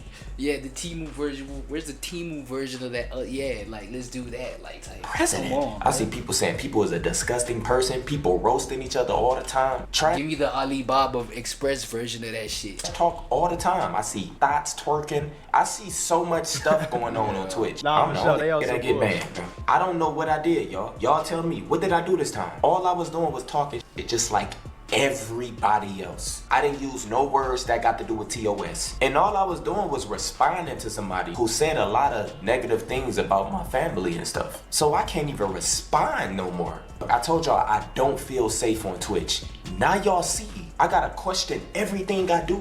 After dropping this video where he talked about moving to another platform, so would get unbanned 30 minutes later. And I don't think that's a coincidence at all. Bro. Twitch was 100% worried. I spoke to SSUBB-UPP today. Twitch would have. What the fuck? Alright, you know what? Fuck. Damn, this shit used to be a conspiracy theory, bro. Now it's like, niggas really be fucking with your stream if you don't. Man. Damn, now I gotta do my research on what I really gotta be on. What type of time I really gotta be on and what I really don't gotta be on type shit, you know? That is scary, bro. That's a scary realization, bro. I ain't gonna lie. Would have never unbanned SSUBB-UPP if it wasn't for him being in talks to join Kick. SSUBB-UPP is most likely going to come to Kick. I think SSUBB-UPP wants to make it happen. SSUBB-UPP shouldn't be treated like that. He's one of the GOATs, one of the originators. He's a huge person in our space. A day later, Soul's update page, SSUBB-UPP Updates, who was in contact with Soul, made a tweet saying that a big change is coming. A couple days later, on May 24th, SSUBB-UPP dropped a video entitled They Lie. He gives his thoughts on the state of Twitch and says that this is Kick's last chance at signing him to their platform. They just want you to keep growing their platform. Bring all your biggest moments to Twitch. Keep growing their platform. They ain't giving you shit. It's like working at a 9 to 5. You a hard worker. You ain't doing nothing wrong. But the boss is doing everything in his power to make shit hard for you to get you fired. He can't just fire you. You gotta slowly milk it, make it harder and harder and harder and harder for you. So that it accumulates. Telling y'all, Kick was good. Bro, 30 minutes later, they unbanned me and told me, I'm sorry, it was an error. Imagine having your biggest moment, all the love, almost 100,000 viewers, and the next day you get banned, but no reason. And then you get unbanned. I would just get right back on the stream. Like, shit don't be this, it don't be this deep for me, bro. You know what I'm saying? It's a job. Like, yeah, I love being creative and I love making videos and I love influencing and entertaining and making y'all laugh and all that shit. And I just love the whole thing. Like, this has been my dream for a very, very, very long time. But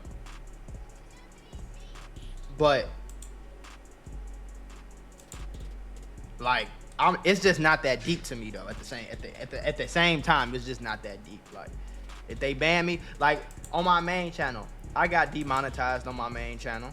I made a second channel. I was getting the same. I was getting more money when I got demonetized on my main channel, bro. I think I was at like 300 or 400K or something like that at that time. This was like a year and a half ago, 2 years ago. So at that time, I had just made my Mac Moolah 2 channel.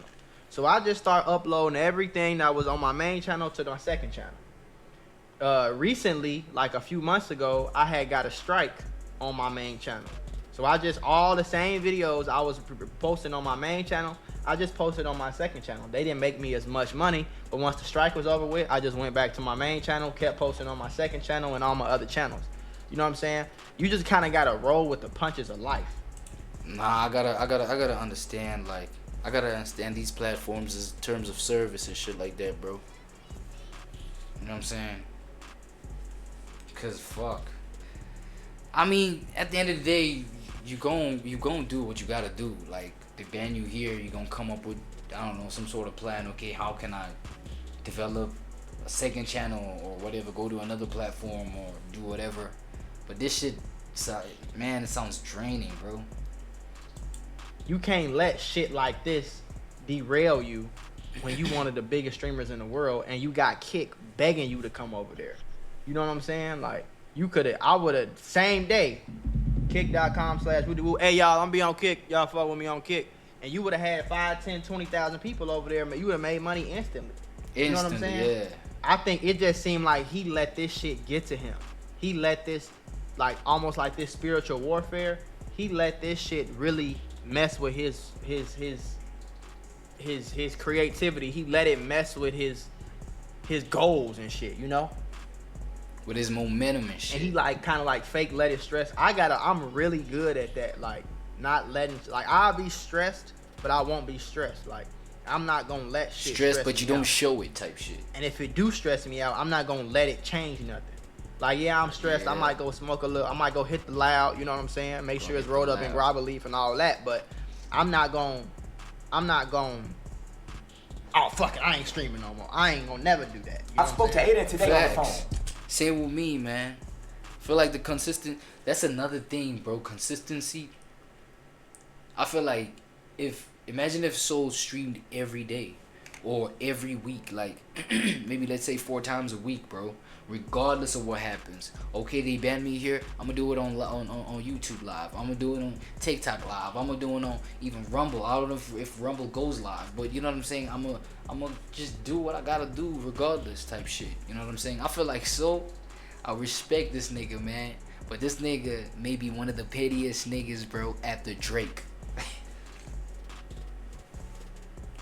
Because it's like you just gotta be petty, bro. Even the fact that you like, yo, Kick, y'all gotta just like pay me a hefty price before I get on there. It's like, bro, because okay, before I seen Mac's video right here, right, this Mac Moolah live video right here, I just thought maybe it's just like something that he's recommending or like suggesting, right, or just like an idea that he's just thinking about when he's like, nah, you know, let me do my shit on Kick, or thinking of doing the shit on Kick or some shit like that.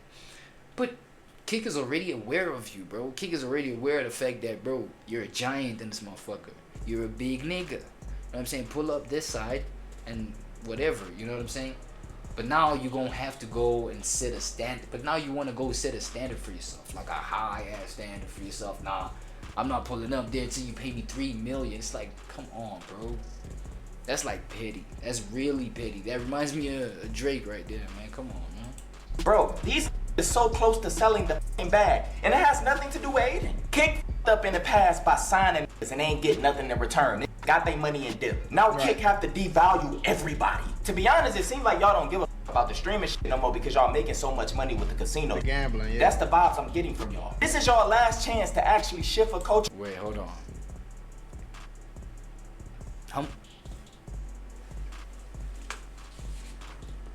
Yo, how much niggas making with that gambling shit, bro? Yo, what's the monetary policies on Kick? How long it take for niggas to start making money? You're over to Kick. You're not gonna find nobody else on my level. You can take all my streaming shit away.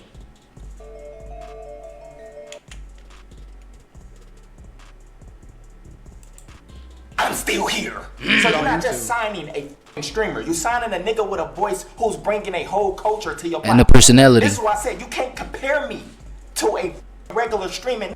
These are nigga, talk your shit, so that's why I fuck with so nigga. Talk your shit, nigga. Damn. Are not streaming clips. This is real. This is me. So when you talking about some deals, don't mention a streamer to me. I don't give a f what y'all did in the past with other niggas. It has nothing to do with me. This is y'all last chance, cause when I get back saddled, it's over. After So would drop his vid, Aiden talked about Kick's mindset on why they wouldn't sign him, and this tweet by the CEO, Ed Craven, adds some more insight, given how streamer deals didn't really work out in the past. Guys, I really want Slow Minardi on Kick. I'm sure all of you guys understand how big it is. Problem is with Kick. Another question I got, dog, is Kick like you only gamble on there, right? Like that's it. Like you only gamble. You don't. You like that's it. Only gamble, right? But it's based on real output and merit proof. So he's just saying they don't do lump sum deals no more because it fucked up people in the past. But my thing is, like I said earlier, it's either keep streaming on Twitch and keep dealing with the ban and shit that seems like it's bothering you. Go over to Kick and make even more money while not getting banned, or stop streaming and make no money.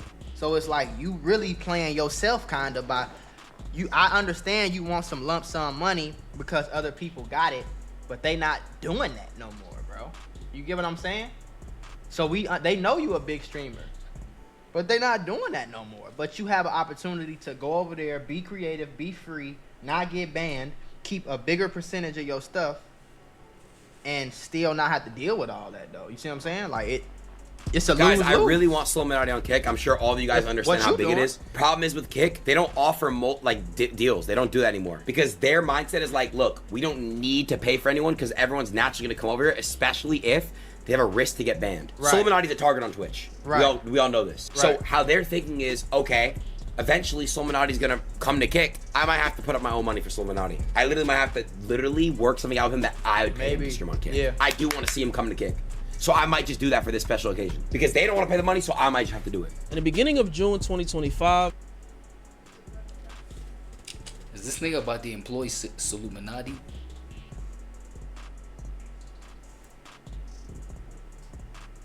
What? SSUBB-UPP. Employed by Aiden Ross. That's tough. Is it? Which one is it? Tell me that nigga about to be your boss, so come on, so. Hi, Nova.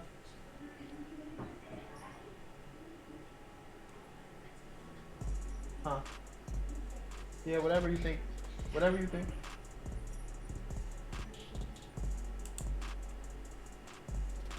Talks with multiple platforms. They're not trying to compete. They're not trying to do nothing right now, y'all. I'm being honest with y'all. They're not trying to really do what they did in the past, like giving deals or nothing. They want people to come over there and like stream 100 hours or something. I don't know. And that's not organic at all to me, bro. So they want niggas who like got that 9 to 5 streaming vibe. Sometimes that shit feel draggy as hell. After a while, it's like, bro, it's time to end that shit. But all the streamers that's over there, no disrespect. Like, I don't get that. It feel draggy. It's a. So wait. So Kick is like some normal shit. It accepts gambling, or it's like what's up with stream? Like you can stream some normal shit on Kick. You can stream some normal shit on Kick, like just kicking it, like just chatting shit. That's why I was asking, is it like gambling shit exclusively? Like what's up? Like job, bro. It's not a. You know what I'm saying? What are you gonna do in your life where you're not gonna feel draggy? If you work at a grocery store, if you work at a mechanic shop, like, if I don't put 8 hours in on a regular basis. Nigga being Kevin Hart. I feel like if Kevin Hart, when something gets draggy, he out that mug. And it don't even affect his income. I feel like so want to get there so bad, but it's like, yo, you ain't at that level, like, yet. You still gotta, come join the rest of us, man. And come tolerate the dragginess sometimes. Only sometimes. Just sometimes, my boy. Basis, I feel like I didn't do anything. You see what I'm saying? That's why I got so many channels and I got so many vids that get posted every day. Because it's like, what the fuck else am I going to do? A regular person, we're not steel workers, bro. We're not skyscraper. We're not construction workers. We're not doctors. We're not nurses. We are not really stressed out. You get what I'm saying, though? Like, 4 major sins. It's not your. Nah, it doesn't mean you don't get stressed out though. Cause even though you do what you prefer doing, you do get stressed out. If a doctor gets fired from his job, he can't pay his bills, bro. If you get banned, it's just you handle the stress differently. You can handle the stress, differently.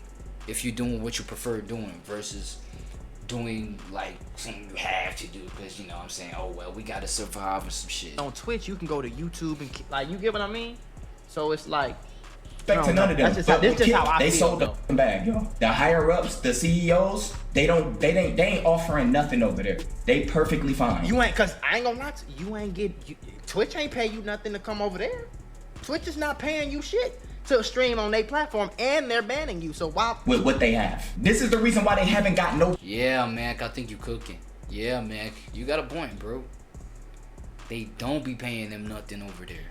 Well, Twitch don't be paying them nothing. So, and then now you want to negotiate on a platform where they might offer you just a little bit. Man, what's up with Soul, man? You think he only on Zah? There might be some stronger shit, bro, that just like me. Hey. Nobody knew in a long time. They don't offer it. These other platforms, they was trying to get me to stop streaming on Twitch, period. I'm not leaving Twitch. I just wanted to see somewhere like a backup plan just in case if I keep getting banned, I can still go live. On June 5th, So was streaming again on Twitch and hasn't gone live there since then. He would stream himself playing Little Night. Nah, but to be honest, bro, I feel like So a confused individual at this point. And I get it because it is a confusing industry. You know what I'm saying? Actually, we are a confused generation. Think about it. We're at like a predicament where, look at the times we live in, right? It's like we can literally do what we like, you know what I'm saying, in terms of there's the online existence for that reason, you know what I'm saying? You can be yourself. There's platforms still where you can be yourself, even though there are platforms where like being yourself is madly discouraged, but there's platforms where you can still be yourself. And you know, because even on those platforms where you can be yourself, the opportunity to monetize, the opportunity to capitalize, it brings on shit like competition, right? It brings on shit like competition. It brings on shit like nepotism, you know what I'm saying? Just unnecessary energy where it's like anybody that's just seeking money, not even people that want to be themselves necessarily, but like anyone that's just seeking to make a quick buck, they go on that platform and you're just there to be yourself, right? So obviously with the influx of that kind of energy where you at, it's gonna influence you some other way. Now this nigga's So, you know what I'm saying, he's in between the shit. He's like, yo, do I really go on there being myself? Because he just now said, yo, it's mad draggy, I just wanna, you know what I'm saying, after a minute you just wanna end the stream, blah blah blah.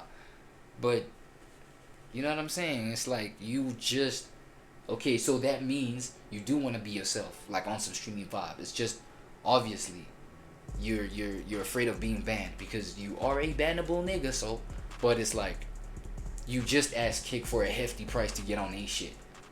Okay, Twitch be banning you for being yourself. Go on Kick to be yourself. Forget the money then. But nah, it has to be a hefty price for me to go on Kick. Man, come on, So man, what's up, man? Is it only the Zah that you on, bro? Okay, look. Let me zoom up in your face like saying this, bro. Listen to me, bro.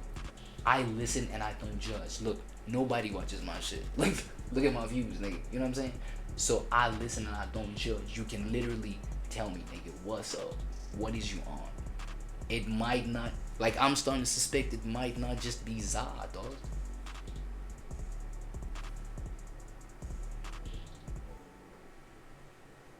So man, come on, bro. Talk to my brother, man. It's getting really like it's not looking good. You know what I'm saying? But Nightmares 2 on the 9th. I feel like a solution about to be reached, bro. Because you know, when a big figure like within a certain industry goes through some shit, some changes about to happen. So I don't know. I'm just wondering where this nigga So is right now, cause he's still disappeared. He's still gone. It's on YouTube, and that was it. On the 17th, So would drop a video titled Say Goodbye, where he announces his plan to start IRL streaming, as well as multi-streaming on Twitch. I did see that too. I did see that one. I literally saw the VOD where the nigga was talking about, yeah, he about to live stream. I mean, he about to IRL stream and blah blah. And he, you know, doing the whole, he's doing the whole equipment upgrade little thing. You know what I'm saying? He was on some type of time. With a new streaming setup, and this video will be the last time he addresses supporters. Get it, bro. Here go the schedule, y'all. We got some problems though. As y'all see, the schedule started on the 15th, which is yesterday. I X'd out all the days I missed this month. I'm not gonna say too much because last month I was talking too much. Never tell your ideas, y'all. I was telling all y'all what was this and what was that, man. I kept getting banned all last month. A lot of bullshit is just happening. By the way, before I say all this, I miss y'all like crazy every single day. I love y'all, man, and when I'm not able to stream for y'all, obviously it bothers me. But for the most part, when I'm not on SSUBB-UPP, when I'm not active, I'm not online. I will be multi-streaming. I'm not just streaming doing IRLs on Twitch. I'm letting y'all know that now, but that's a whole nother topic that we're gonna get to when I'm live. But I want y'all to know, man, I miss y'all. I ain't went nowhere. I'm just trying to figure all this stuff out for y'all. It's gonna take me a little bit of time, but just know when I do return, it's not gonna be y'all normal Twitch streams, bro. We're about to be lit, bro. I got y'all, man. I love y'all, bro. Man. So what exactly happened? And that's another thing about Soul, bro. Soul the type of nigga get your hopes all the way up, man. Just so that, you know, we see all this bullshit going on, man. Come on. Love y'all, bro. So what exactly happened to SSUBB-UPP? Now this is just speculation based on things I've seen and stuff So has said in the past. Number one, spiritual/mental health reasons. Yeah, he's probably overstimulated when it comes to the internet. I don't think he just not. It don't seem like he built to be doing this shit every day. You gotta. One thing about content, you definitely gotta be built for it. You can't just be no Annie, Joe Schmo. Think you just gonna record. This shit get draining. It's a real job, bro. It's a full-time job too, and it's no clock out button. Interacting with it. A lot of y'all gotta understand, sometimes God take me away so I can really find myself away from the ethernet stuff, because it's not me. Nothing on here is really me in real life. But in reality, when you take everything away from that particular person who got all the clout, all the followers, and was getting all the attention and all the money, that person behind all that, that's who. We made an AI content author. Fuck you and your AI disturbing me with some important shit. Really want to get a chance to know. 2. Lost motivation for content creation. I think this reason is a fuck a motivation, bro. It's like my thing. And I'm gonna stop pausing it, but this is how I feel about anything, right? When it comes to content and shit, or just a job, period. If I don't, let's say, me personally, right? I cannot post on video. I cannot do any content, no work. I could kind of neglect all the businesses and all the endeavors I have. And honestly, I'll still be okay. I'll still make more than $10,000 a month. I'll still be able to pay my bills just on what I have saved and invested. I'll still be able to do that. But it's like, what the fuck am I gonna do all day? What do you do from, you wake up, let's say you wake up at 9 o'clock in the morning, you go to sleep at 12 midnight. What am I gonna do all of them hours if I'm not doing anything productive to me and my family? You get what I'm saying? Yeah. Like, when I have the opportunity. Nah, you see, that one, that's another one that I've been thinking to myself, like, on an extensive tip, bro. It's like, that shit determines a nigga's purpose, bro. The fact that you wake up, you're able to do some shit, or you gotta do some shit, or you desire to do some shit and you actually do it, bro, regardless of the fact that it leaves you drained, regardless of the fact that you're doing it daily, regardless of the fact that, you know what I'm saying, sometimes you be loving the fact that you do it, sometimes you hate the fact that you do it, but like, the fact that there's something that you're working on, bro, and the fact that you live off of that, yes, it is that much special when the shit pays you, right? But then at the same time, it's like, no matter how it feels, bro, like, just basically get your physical being rolling, like, and moving and going, because there's results in everything. There's a result in every motion. You know what I'm saying? There's cause and effect. There's consequence in each thing that happens. You know what I'm saying? So for that alone, the result of, like, what I decide to get into right now may be positive. It may be negative, but it may be positive. You know what I'm saying? And that's what brings purpose, bro. So it's just a conversation of purpose. This nigga might feel purposeless, bro. I'm not gonna lie. This nigga so Illuminati might be feeling purposeless, and I think I understand why too. That may or may not happen. You might get banned tomorrow permanently. Take your ass to kick. Keep posting on YouTube. You still getting the same message across. You still doing the same thing. You still get money. If you don't get banned, keep streaming. But you can't anticipate, like, that's like saying you might get into a car accident. Like, what? So what the fuck? You ain't never gonna drive again? Like, you know, you can't look at let's life address like that. So's community Illuminati gang. Some of his community are saying that he's a grifter and scammed them out of their subscription. And to that, I'll say that y'all literally knew what you were getting into if you've been supporting him for long enough, bro. The man will literally stop making content at a moment's notice. But after it's happened so much, So is not helping himself beat these allegations. He literally ran up a bag in May. Y'all, we hit 600K followers. We just recently hit 600K followers. We gained over 200,000 followers in 1 month, bro. That's crazy. And we gained over 10K subscribers in 1 month. On June 1st, So talked about May being his best month ever of his career and promised to stream all June. I wanted to come and tap in with y'all because I'm about to be live streaming on Twitch all for the rest I'm of... gonna stop saying this too. One day, bro, this how I think too. One day motherfucker might get tired of you, bro. One day you gonna come, one day, I'm not gonna say you going to, but it's possible that one day you come back to streaming, you come back to YouTube, you come back to content, and people like, I'm tired of this man. His ass keep doing this shit, disappearing. I pay for a subscription, he disappear. I ain't doing that shit no more. You might lose their trust. One day, that could happen, bro. This month, Might but lose their I had my trust best and they ever. bag. I'm gonna be honest with y'all. I had my best month as a creator ever last month. As a creator ever. I did probably more than 14, 15 live streams, posted over 10 videos.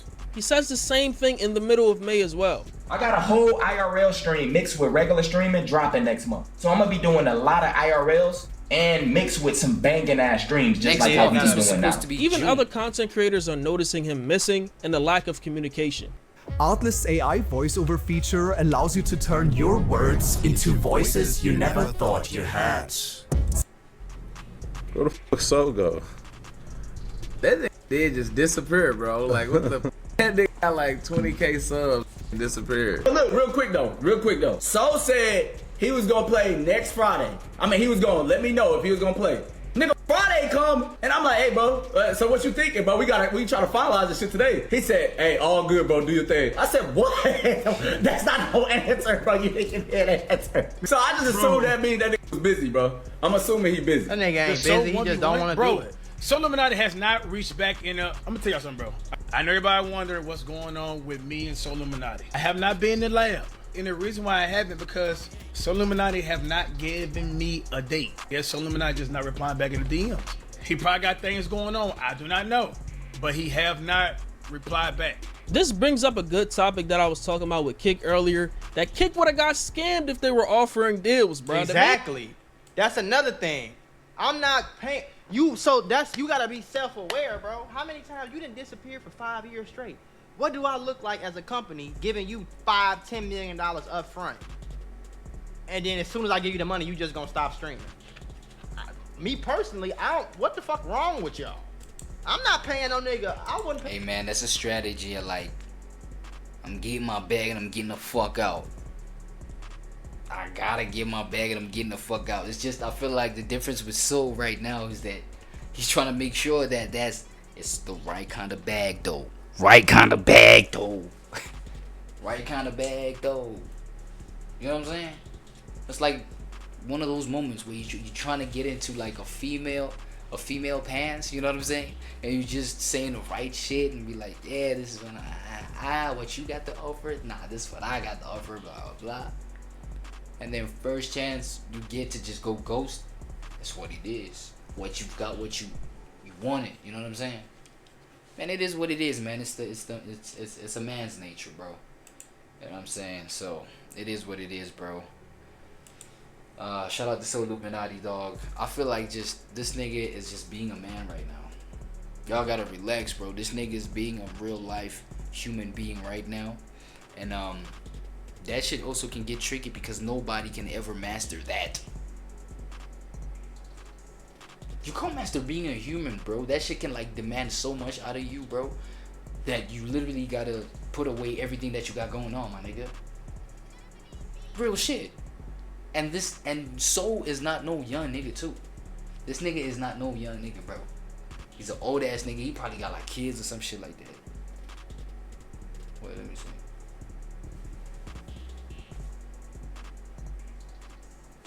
I don't know, but I feel like other human man shit is calling, and you know what? He just got to do what he got to do, bro. So Get off the man penis. You know what I'm saying? Get off the man shtick. And let him cook, bro. Like, he gonna come back if he come back. You know what I'm saying? That whole money thing, feeling like you was scammed because of that shit, that could only be y'all's fault, for real. You know what I'm saying? That could only be y'all's fault, bro. Because, you know, as Buddy on the video said, like, y'all gotta know this man by now, bro. Y'all gotta know this man by now. Matter of fact, he just gotta be treated like Kendrick Lamar. We already know this nigga about to disappear again for like who knows how many fucking decades, bro. You know what I'm saying? And if you made an investment where you trying to see the return right away, you're fucked. You're screwed. It's tough. In the words of Soul. But man, come on, bro. I think I need to stop tripping, bro. You know what I'm saying? Facts. I ain't gonna lie.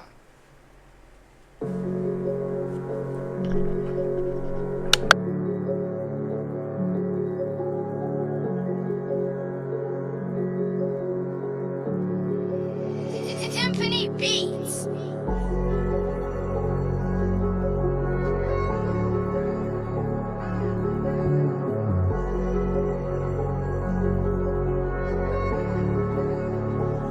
Yeah. Stoic in principle, free in the physical. Growing pains my agitation, so caring reciprocal. You my sibling just because your birth was a miracle. Even my sisters know that I'm cynical. Yeah, I know that I'm a hard one to deal with. Fighting with no weapon, I'm a hard one to kill with. Marching with no movement, I'm a start one to heal with. I'm just mad reactive, but my heart ain't with this real shit. Can't wait to grow out of this revenge. Sweet as honey and peaches to me. Feed a magazine to dump on enemies. But you can't do me wrong, then live to tell the reasons. I mean, this shit ain't sweet pea till I humble me from the sea. Yeah, mercurial blood vessels, my skin do shine. Said that the God it under my home is disguised. A lot of argue with niggas, just pay no man. Hurry pack on you, boy, now I ain't trying to know. Lord, yeah, Lord. Tell me one can't ever fool me again. Don't hate the messenger, man, hate the same. When one thing about factors, when they hit you, feel no pain. When you swear it's by that shit that make these bitches go insane. Sipping niggas most neglected, these my broskies, I'm just saying. Get the fuck up off her ass, making us look bad for my age. Of Aquarius, y'all comparison, too mysterious. With a book on periods, yeah, come back various. Yeah, shit on your areas. Cause nobody bury this like, I'm too inferior. I'm dry, mister, I can't see till my brother's alright. Fuck it, can't be me, niggas dump me on side. Now it's time to eat, fellas, leave me on high. But I just want her about to merry-go-round. Ain't no mercurial blood vessels, my skin do shine. Said that the God it under my home is disguised. So I don't argue with niggas, just pay no man. Hurry pack on you, boy, now I ain't trying to know.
stoic in principle, free in the physical. Growing pains my agitation, so caring reciprocal. You my sibling just because your birth was a miracle. Even my sisters know that I'm cynical. Yeah, I know that I'm a hard one to deal with. Fighting with no weapon, I'm a carved one to kill with. Marching with no movement, I'm a start one to heal with. I'm just mad reactive, but my heart ain't with the drill shit.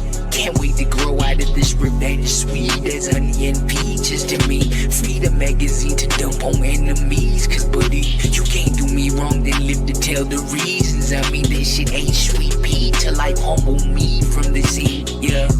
Mercurial blood vessels, my skin do shine. The son of the god of thunder, my home is the sky. Still I don't argue with niggas, you pay no man. Heard me pack on you boys, I ain't telling no lie. Yeah, lie. To me once, can't never fool me again. Don't hate the messenger, man, hate the scene. When one thing about facts is when they hit you feel no pain. When you swear it's by that shit that made these bitches go insane. Simping niggas most neglected, these my broskies, I'm just saying. Get the fuck up off her ass, making us look bad for my age. Of Aquarius, stop comparing this, too mysterious. Who the fuck on periods? Yeah, come back various. Yeah, shit on your areas. Cause ain't nobody bearing this like we too inferior. Don't try, mister, I can't sleep till my brother's alright. Fuck it, can't be me, niggas dummy on side. Now it's time to eat, fellas, leave me online. But I just want her box merry-go-round. Ain't mercurial blood vessels, my skin do shine. The son of the god of thunder, my home is the sky. So I don't argue with niggas, you pay no man. Heard me pack on you boys, I ain't telling no.